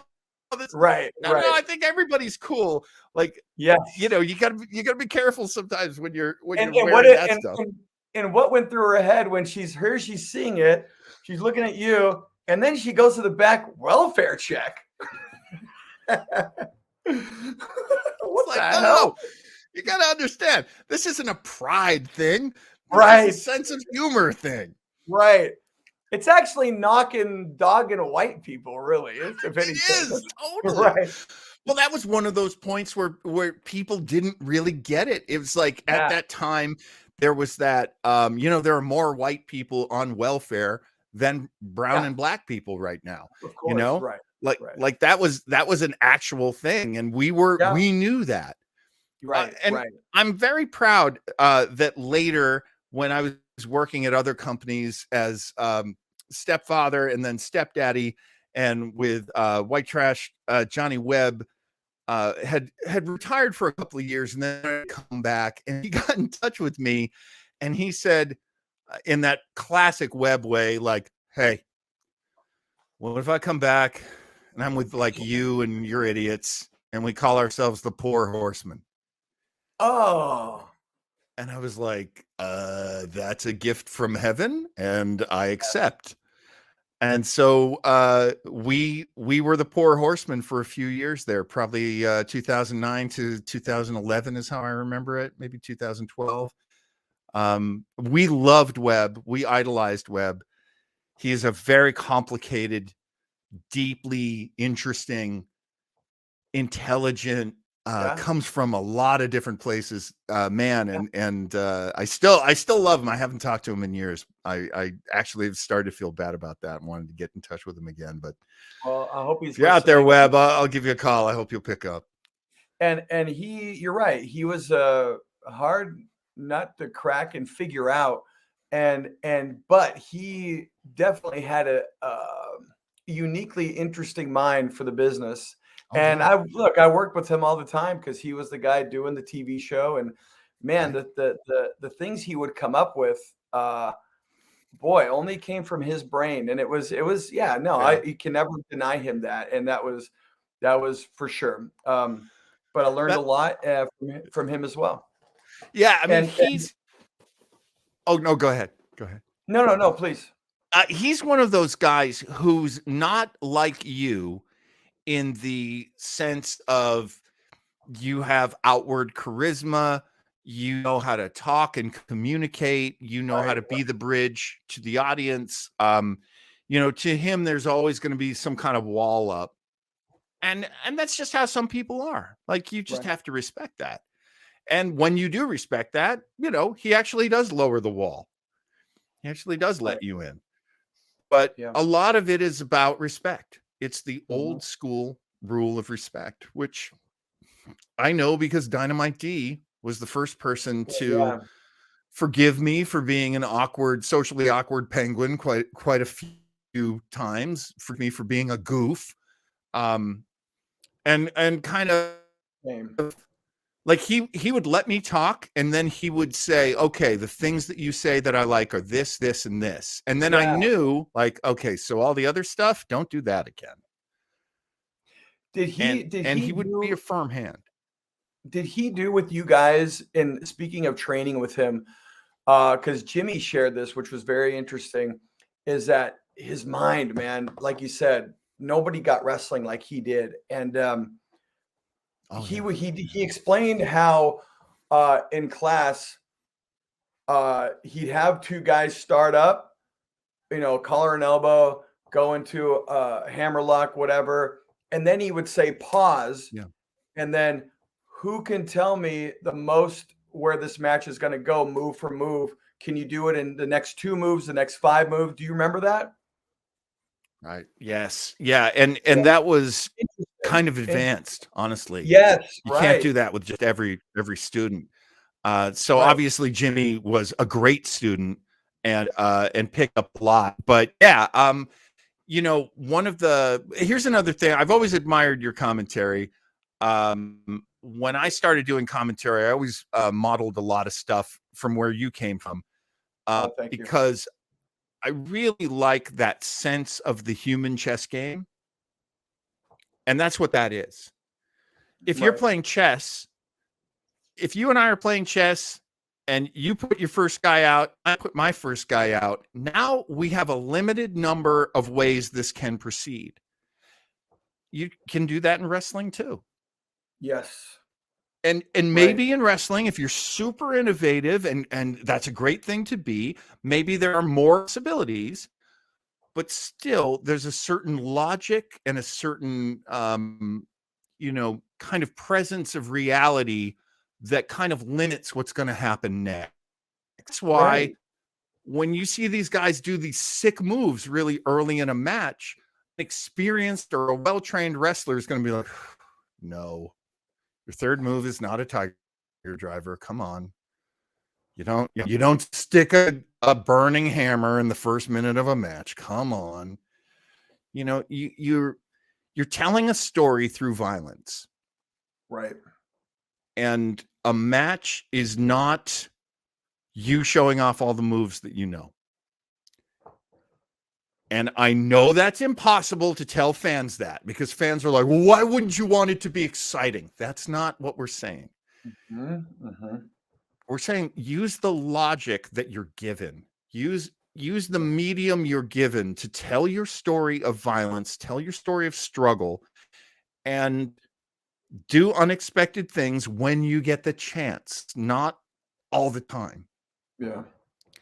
Every performer will tell you this. You can't be at 10 all the time. Right. Sometimes you start at 1, and then you go to 3, and then you go to 7, and then you go to 10. Right. And that's leaping a bunch of in-between stuff. Sometimes people go from 1 to 2 to 3 to 4 to 5.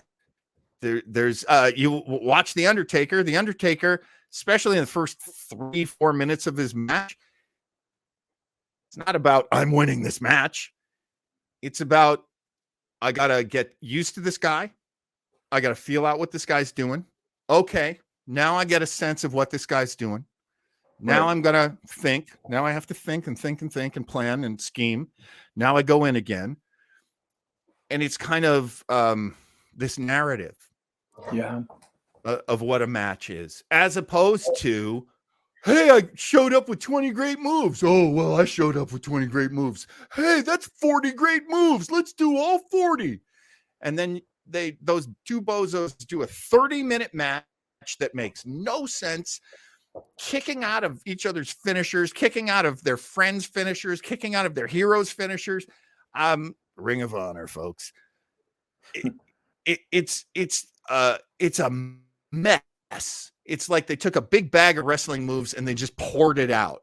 There's not a narrative. There's not something that people can follow, because let's face it, not everybody watching your match is an expert in wrestling. Yeah, it's like you, when the analogy of a chess game. Hey, look at this. This is a queen. This is a knight. This is a castle. This is a bishop. Really, what do they do? I don't know, but look at them. Aren't they cool? That's it. Yeah. Right. I mean, right. You got to build up to it. Yeah. What? Yeah. Oh, that knight, that horse, dude, that looks cool. Yeah, that's it. You know. Whenever wrestling fans dump on wrestling, and this is the fans, whenever the fans dump on wrestling, I always have the same old man reaction. In the last 10 years, this has been my constant reaction, which is this. Look, you are critiquing wrestlers. You are a person who watches wrestling. There's no belt for that. There's no championship for that. I know wrestling fans, I know the internet wrestling community thinks they're the smartest people in the world. Right. But the fact is, what you're good at is watching wrestling. Yeah. That's like somebody saying, oh, well, I'm really great at eating, so I'm the same as Gordon Ramsay. Right. Yeah, you're not. Gordon Ramsay makes the food. You eat the food. That's two different things. Yeah.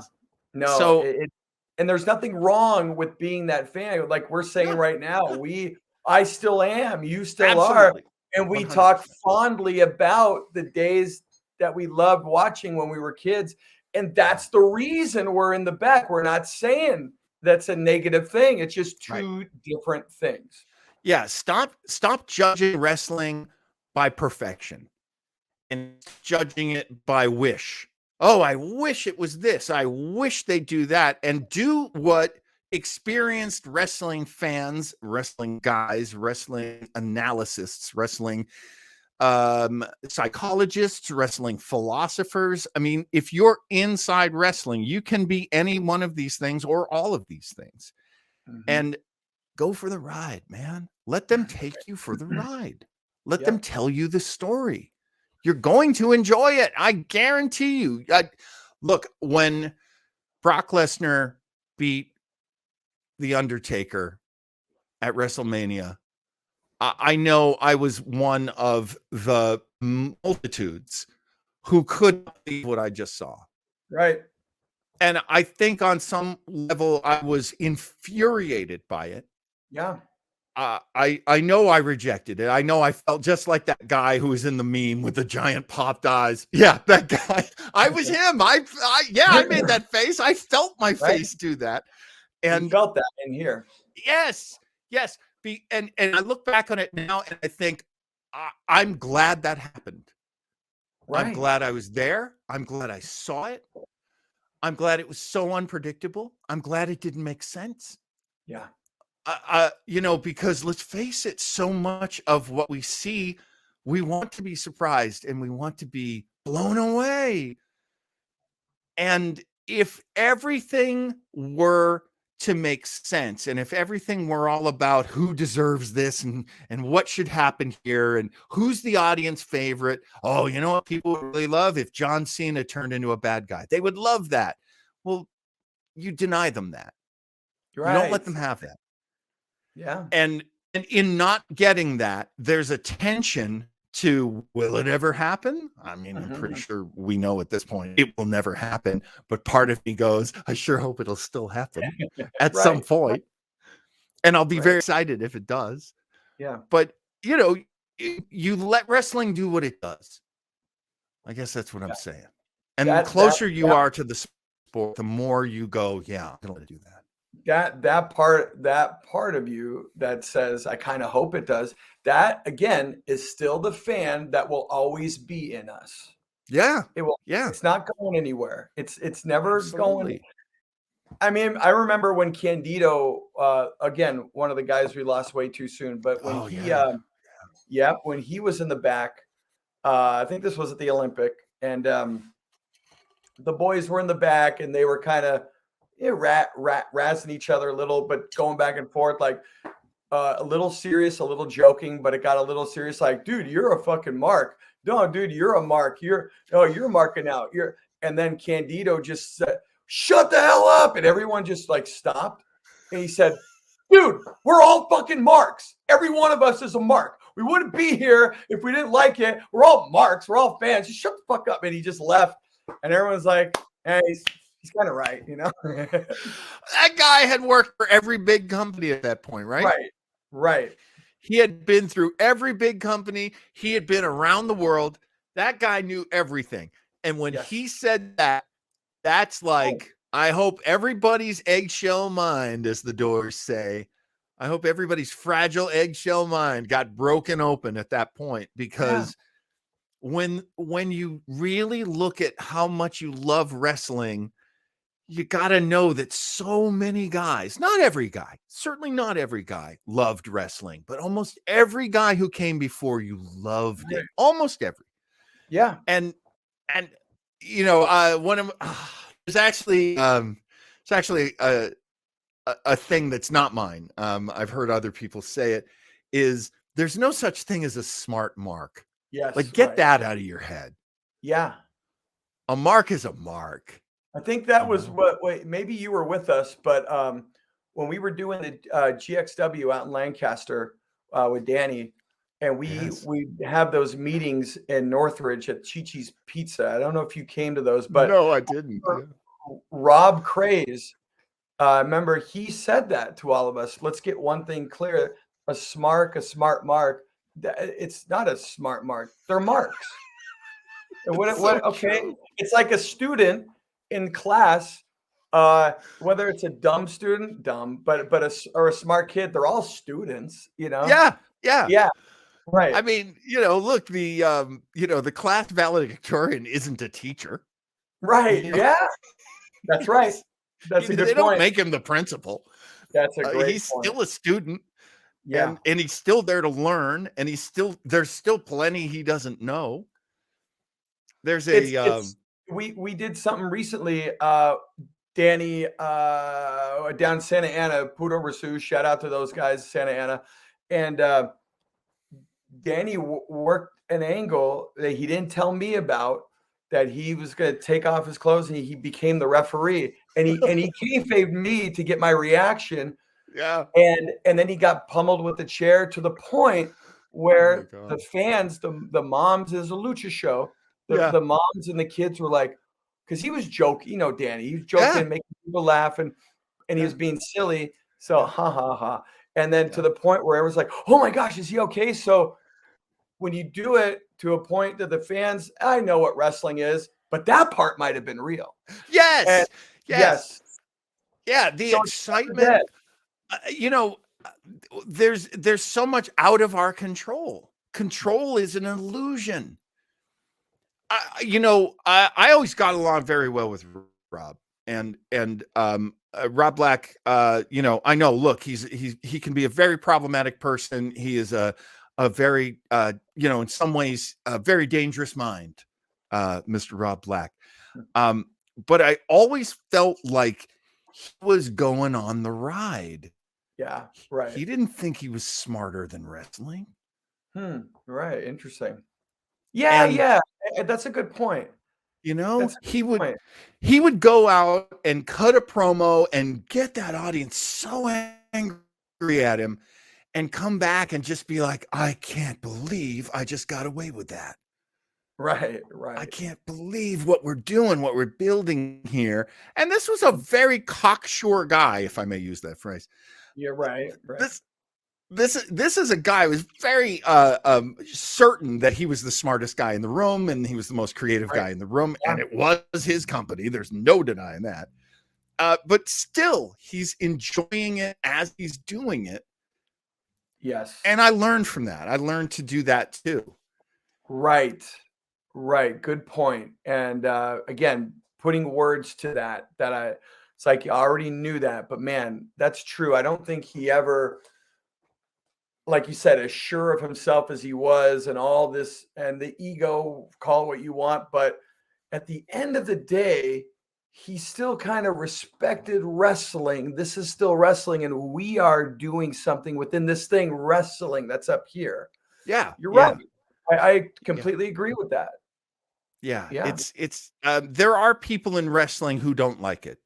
I'm not here to name names, but there are some higher up people that I've worked for who you could tell, like, they'll quit tomorrow if they can. I mean, honest to God, what a pain in the ass the business can be on that level. And I owned a company for a year, and me and redheaded stepchild and a few other boys, we bought the old PCW. Yeah. Right. And at that point, it was Battleground Pro, and we kept that. We still called it Battleground Pro. We ran it from the beginning of 2011 to 2012, like the first month of 2012. And then I just ran out of money. I just couldn't. I couldn't lose money like that anymore. Sure. It taught me so much to run my own company, and by the end of that year, I want to go back to being talent. Yeah. It's too much to wear the crown. Yeah. And you don't get to enjoy it as much. It's had John Black from the West Siders, and we were talking about that because he was doing stuff like that. And it went from, and I'm sharing my experiences with Danny and myself with GXW. It went from hanging out with the boys to now I got to deal with the boys. Right. Yeah. Dude, I know, right? Yeah. Wrestlers. Oh my God. I mean, it's like The Walking Dead. One zombie, not so dangerous, but 40 of them coming straight at you, you're gonna die. Yeah. They're gonna take you out. And when you're dealing with 40 angry wrestlers, 40 needy, oh my God. I still have this thing come back to me all the time through some low-level PTSD of how many times a guy would come to me and say, "Hey, when can I get the belt?" Oh, yeah. And I'm a former wrestler, and I have a very solid philosophy of how belts are put on people, and no wrestler wants to hear it. No. And I'm sure you've heard it, which is, look, the belt is a prop, and if you're already very popular, then you don't need a belt. Yeah, right. And if I have a guy who's at the middle of the ladder and I want to get him to the top of the ladder, I'll put a belt on him. Yes, right, exactly. But if you come through those curtains with no belt on and the crowd goes nuts, why the hell would I waste a belt on you? Right. Unless I put the belt on you and then someone hits you from behind and takes the belt, wins the match or whatever, wins the belt. And now this hated guy who has, your belt, now this guy is extra hated. That works too. But wrestlers don't they're like, oh, I get a turn, right? No, not everybody gets a turn. Yeah. When I was a bad guy, I wore belts. When I became a good guy, no one wanted to put a belt on me anymore. Yeah, right. Because I was already popular. Exactly. What a waste. Almost some guys throughout history, the belt almost could be an Achilles heel. It could be a distraction from your character. It could actually do you in. And this is an intricate part of what belts as a prop really mean. You don't if you're a certain character, but this other character's prop makes no sense for you, that could, and the smart guys in the past got that. Yeah. They understood that. Jake Roberts, Roddy Piper, they knew that would just be an extra thing that I would have to actually put my time into and take away from who I am. There's so many different ways of looking at this, and everybody's different. And everybody's different. One of the things that I like to point out nowadays is a wrestler is in the psychology business. He has to figure out what people want and what they think they want and what they will accept and what will drive them crazy. So he kind of works against the audience. A commentator, a manager, a booker, he's not working as much with with psychology as he is with philosophy. Right. So when you describe through your commentary somebody's struggle, somebody's working up that mountain, somebody's trying to find his big opportunity, somebody's trying to get that brass ring, as the great Vince McMahon says. When you describe that, people know what you're saying. They know what you're talking about because you're talking about something that's very common to the human experience, working your way towards a goal, working redemption. You were at the highest height, you got knocked down, now you're trying to work your way back up. People get these stories, they understand these stories. They're human stories. Yep. So we're trying to tell this story in our own ways. And lots of people are part of that story too. The commentator, certainly, the producer, the booker, the manager, the valet, the referee. They're all part of telling this story as well.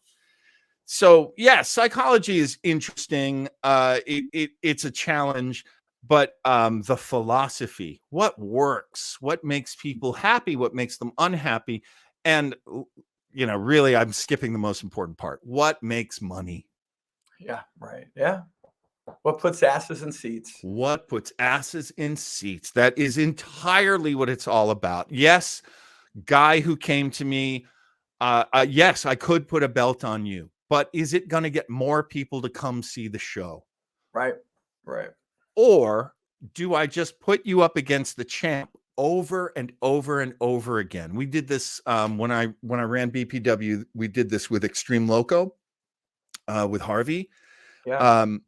Great wrestler. Just Great. I was so lucky to be with him at this point in his career when he was still very young and hungry and going to the gym all the time. He looked like $1,000,000 and great on a stick. Just really, he could break your heart. He could make a grown man cry. This guy was great. And one of the reasons why he was great was because at the time I was the bad guy. I was the big a-hole. This is actually before the year before I owned the company, honestly. And he would almost beat me and then get screwed out of the win.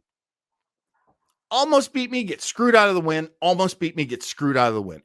For a year. And our numbers would go up. We'd get more and more people. They would come back and they would bring their friends. Yeah.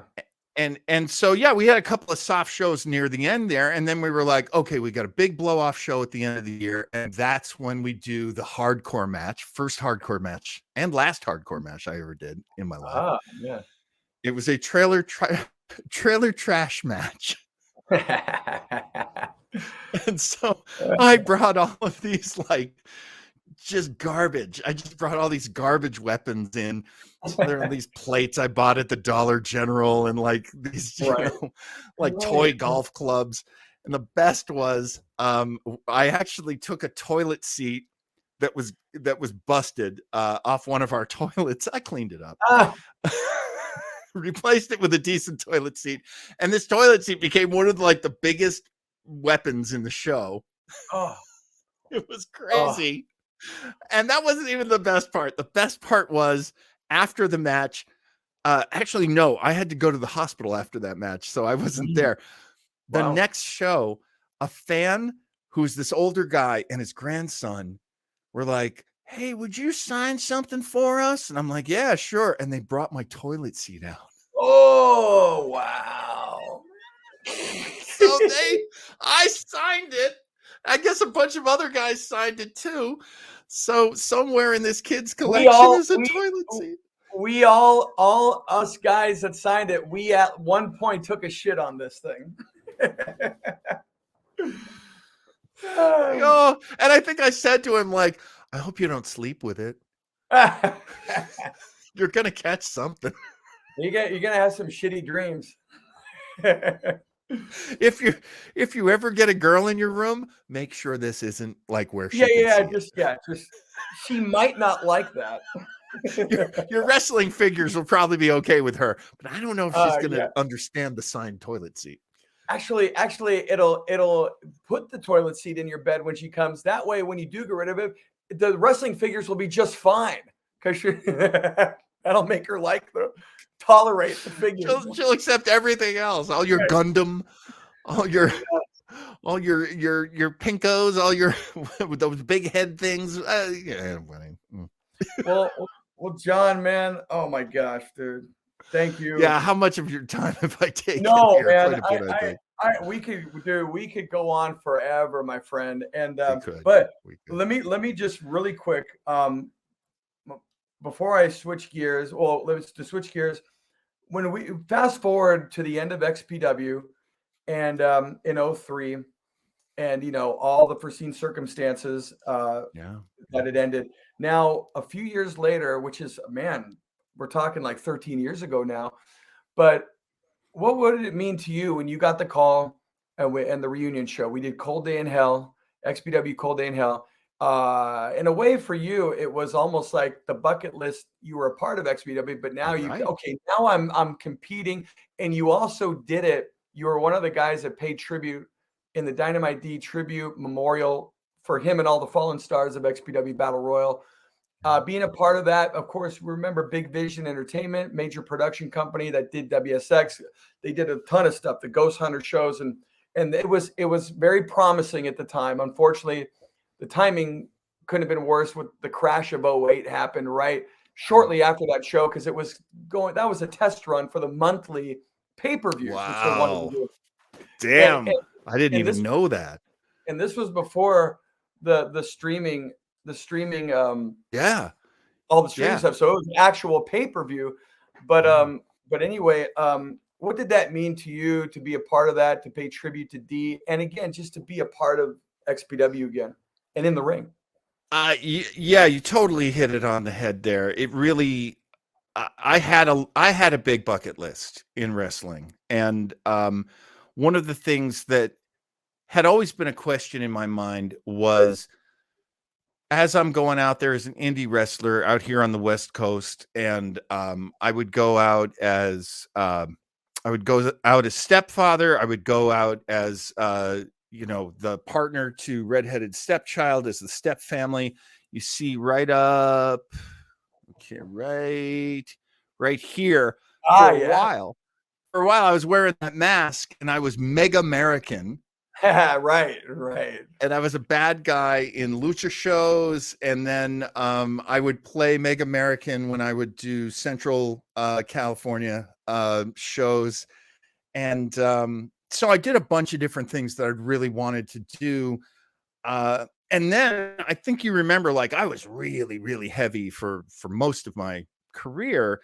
So about 2007. I finally got my act together, and I started exercising. I started watching what I was eating. You actually thanked me. Do you remember this? Yeah. You came up to me, and we hadn't seen each other in a while, and I was heavy for a while. Yeah. And you hadn't seen me for a while, and I just kind of decided, let's do it. Let's eat healthy. Let's lose weight, get in shape. And you hadn't seen me for a while, and you're like, wait a minute, Kloss, what did you do? Tell me how you did that? And I just said, I just got up and decided to do it. And you're like, that's it. Oh.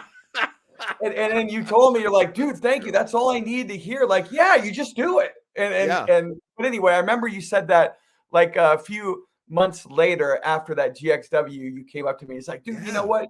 You made it so simple that one day. You just said, yeah, I just did it. And yeah, so I remember that. And what I appreciated about that too was because you and I are both like on camera guys, and we, we're talent. Here I was seeing you maximize what you have.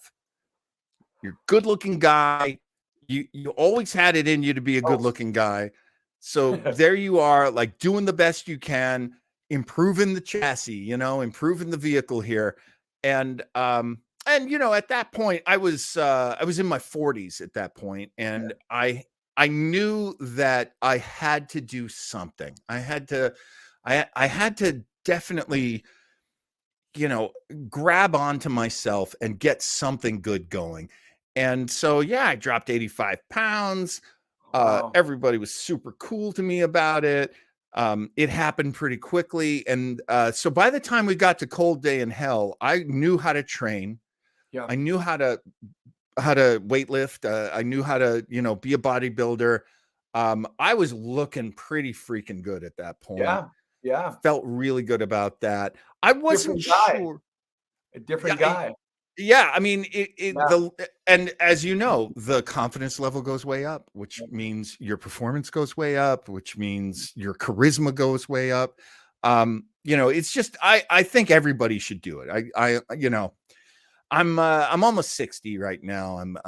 I'm getting real close to 60, and I do have to like strip off some of this flab, see if I can get a good long. I'd love to have another 20 years on this planet. That'd be awesome. Yeah, we would too, man. We need it. We demand it, dude. Those of us that know you. And God bless. And when I was there, I was worried. I was very worried because I don't know how the XPW fans feel about me, about Redheaded Stepchild. We are literally the bastard children of XPW, and that's a cool thing to be. There's nothing wrong with that. Right. But like I came up, one of my main guys that I looked up to was Carnage, who did win the Dynamite D Cup. And of course, frankly, I think he won it before he even stepped in the ring. I think he's just like one of the best of us. Just absolutely. I've always felt that way. And Robbie Phoenix, Yeah. who is definitely an accomplished, great wrestler, was there. There were a lot of really great guys Oh from yeah. our school that were in there. A lot of guys that hadn't been in a ring in a long time. Right. But I wasn't sure how they were going to feel about us. I knew they were going to love Sexy Chino. You know, Sexy Chino's first day in wrestling school was my first day in wrestling school. Oh wow. And a lot of guys, we had a huge class. There were 20 guys in our class when we started. Yeah. And after a year, there were 6. And 2 of those guys were my fat ass and Sexy Chino. So there were 4 other dudes. Right. And we I knew there was gonna be a hardcore audience. I knew the guys who love badasses were gonna be there. And I wasn't sure how they were gonna feel about us. But we did okay. We did all right. Yeah. I kind of felt like by the time we got to the 10th show, I'm kind of jumping ahead, but XPW X, do you remember that one? 10-year anniversary. 10 XPW 10. Yeah, X. Yeah. I call it X. It was 10 for heaven's sake. No, but that was how they wrote it and said it. XPW Roman numeral X. That the show is called X Roman numeral X 10. So yeah. Right. So I think it was me and redheaded stepchild versus BC Killer, who's a great wrestler, and Robbie. I think Robbie Phoenix was his tag partner on that. And I could get a little more from the audience. So I could tell the audience was kind of into what we were doing. They kind of appreciated us a little bit there. But you know, I never in my wildest dreams thought that if XPW had continued, I never thought they were going to put me on TV. If anything, I thought I might have ended up like Tool with some kind of gimmick, maybe a mask. I mean, remember there was that 7-foot guy that they were gonna make. Right. Yeah, the monster. They just call him the monster. Yeah, and so you know, here I am, 6'5" at the time, and freaking jacked, freaking, you know. Yeah. They told me I was going to wrestle Tool, and I was like, well, that's a waste. Why are you having your 2 biggest bodybuilders wrestle each other? Yeah, that's crazy. Yeah. And I respect the hell out of Gary, out of Tool. Oh yeah, 100%. And I went over to him and I was like, brother, whatever you want to do, you're the vet. You tell me. And he's like, well, don't take this the wrong way, but I don't want to wrestle you. Right. And I was like, is it because I suck? He was like, no, because what's the point of you and me wrestling each other? We cancel each other out. Like we're 2 giants. We should be wrestling smaller people and scaring the hell out of the audience. And I'm like, you're 100%. Once again, that philosophy.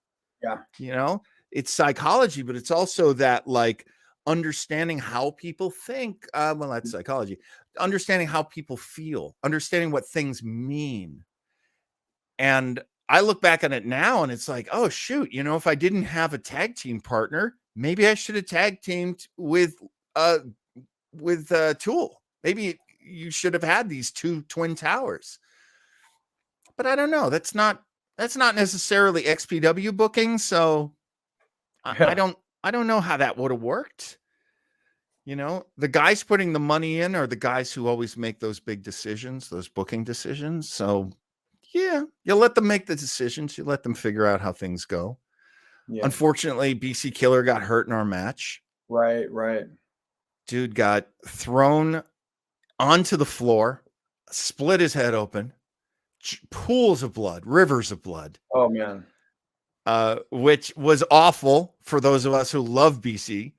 Right. We definitely didn't want to see that, but hey, you know, it's not a XPW party until something gets broken and the giant puddle of blood is made on the floor. Exactly. So, you know, well, I wish we could have done more with keeping XPW going or bringing it back, but yeah, it is what it is.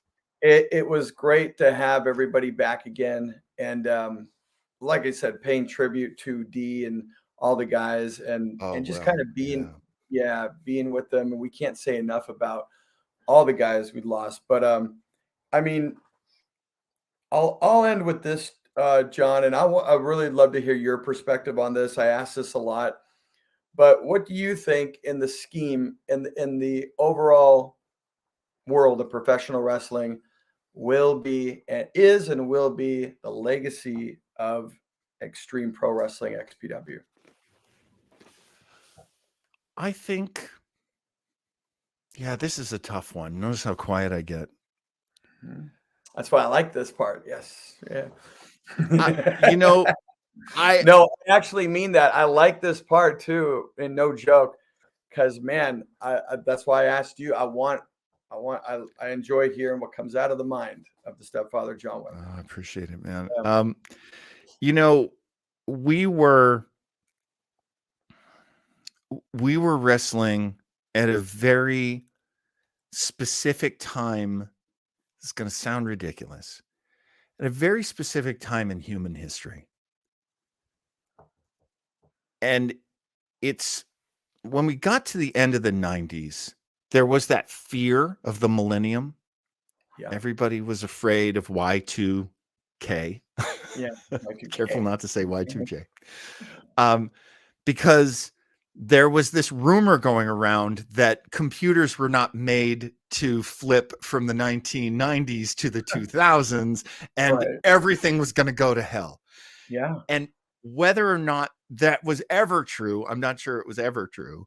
Yeah. It showed a fear of the future. It showed a fear of the world that was coming. And in the 90s, it's not ridiculous to say that men were men and women were women. Yep. Not necessarily a good thing, because the super macho and the super feminine were not necessarily representative of everybody or of the human experience for that matter.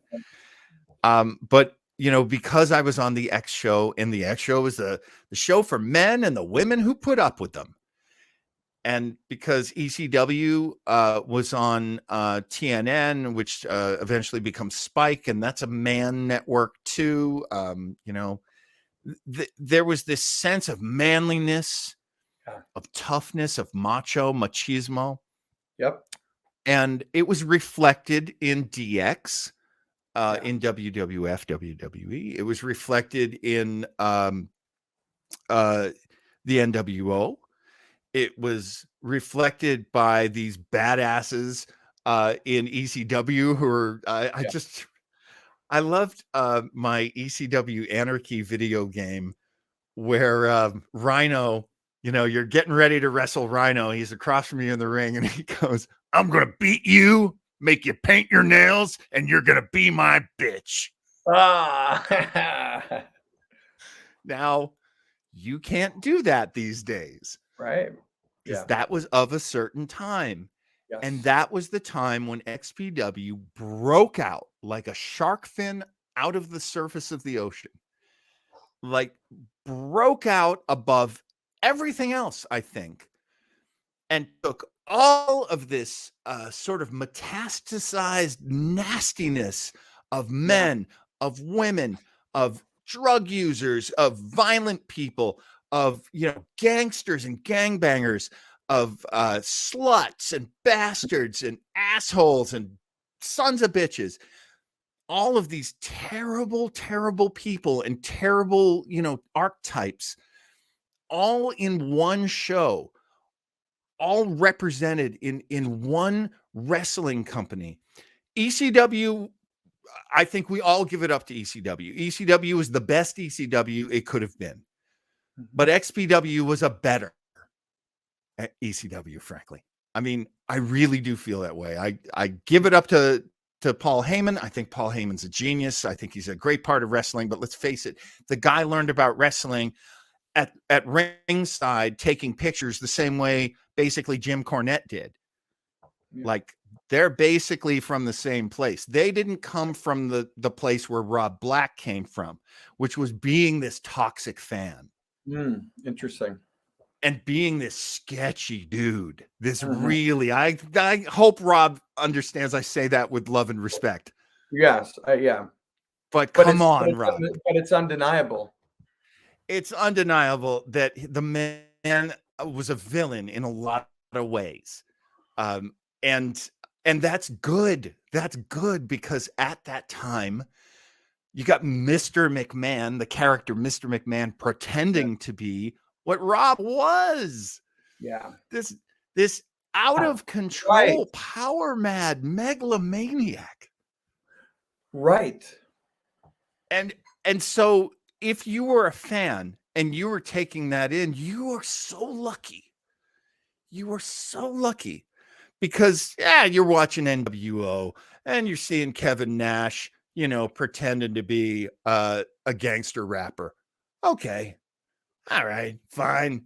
You're watching WWF and there's Meat. And he's like, the mascot for the women's group PMS. Like there's all this kind of silly stuff.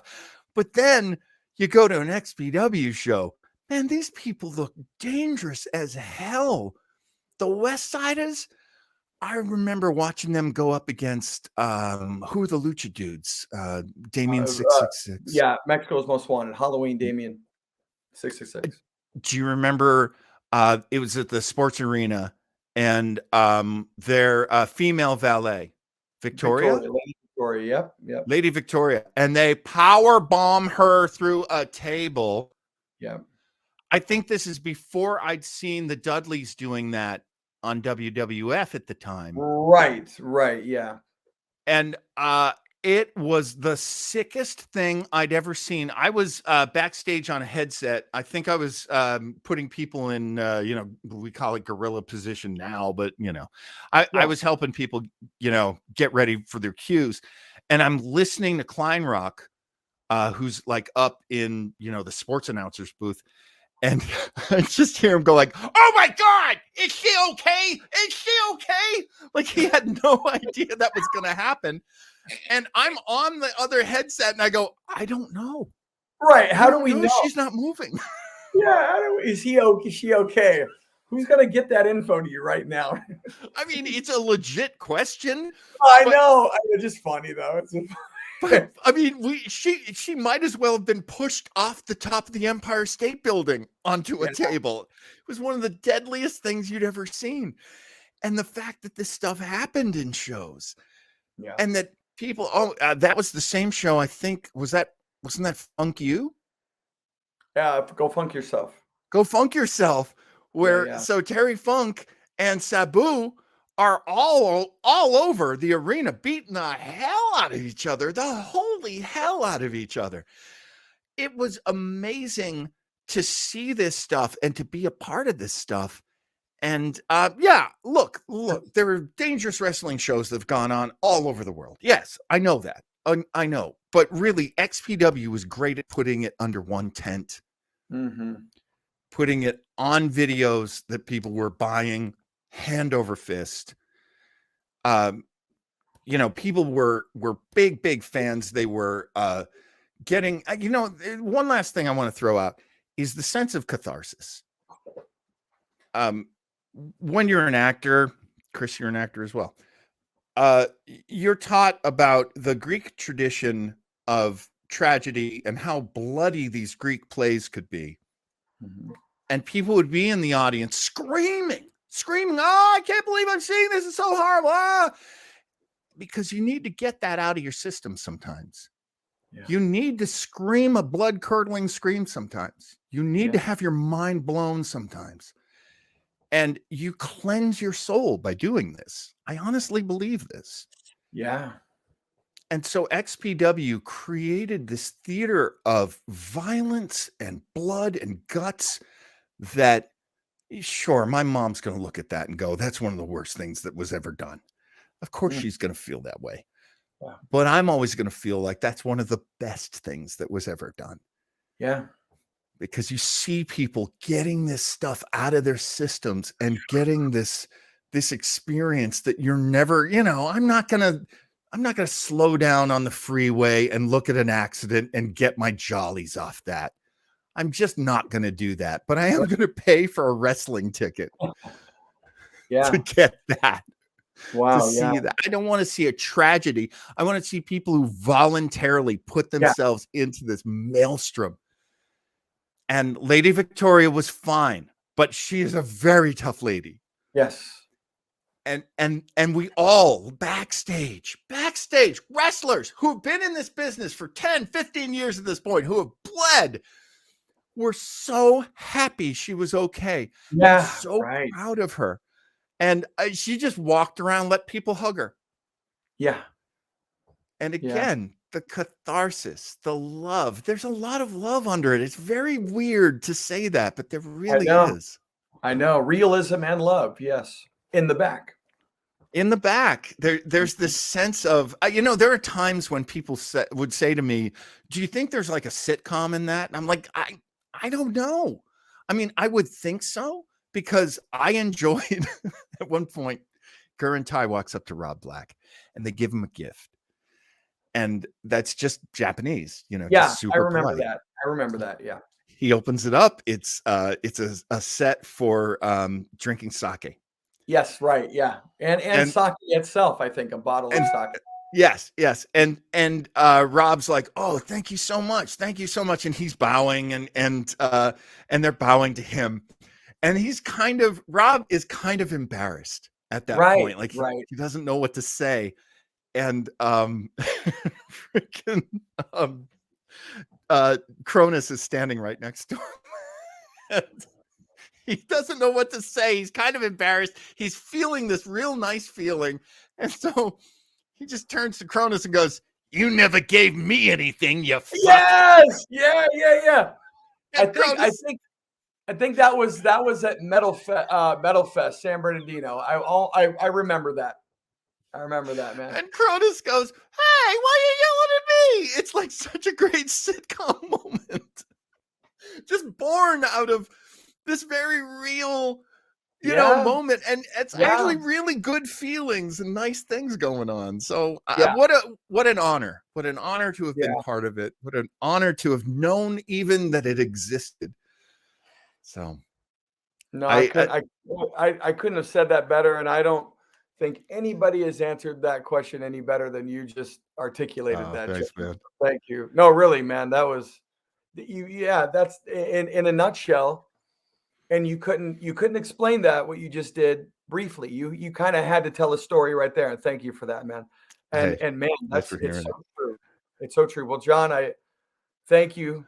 You're a good friend, in and out of the ring, of course. And I always like hanging with you and and doing stuff. And we did that a couple of years ago. Danny set something up with the city of Pacoima. We did that comedians for cans. It was a drive for the homeless, and we hung out. We did some comedy there, and so hopefully we could do another one of those. And absolutely, dude.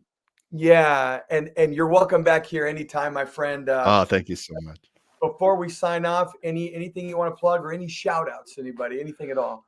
Well, I put up Weber Internet Thingy. I have been using, as you guys are using StreamYard, I really enjoy using it myself and doing streaming shows. I do a recap and review show with my friends about Star Trek. Oh, wow. Called Starbase 80. And we just have a lot of fun. We just... we don't bag on the show because we really do love Star Trek, but we'll say plenty of funny things about it. As we love it, there's plenty of comedy to be found. And I got a couple new shows that I'm hoping to start that you can find us on Weber Internet Thingy, either on YouTube or on Facebook. Awesome. All right. Well, hey, for John Weber, the Stepfather. And shout out to the redheaded stepchild. I think he's still locked up in the bedroom there. I heard him pounding on the door trying to get out. But hopefully he'll be okay. His wounds are healing up. But easy on the belt, Stepfather. Hey, for John Weber, Stepfather, my name is Kris Kloss, and this has been Xtreme Memories right here on the Wrestling Chatter YouTube channel. We'll see you on the 15th and the 30th of every month. Weber, thank you, sir. XPW. Thanks for having me. Thank you. XPW, baby. Thank you for watching Xtreme Memories, hosted by Kris Kloss. He's dropping new episodes every month on the 15th and 30th. You can be the first to tune in by subscribing to the Wrestling Chatter channel right here on YouTube. See you next time.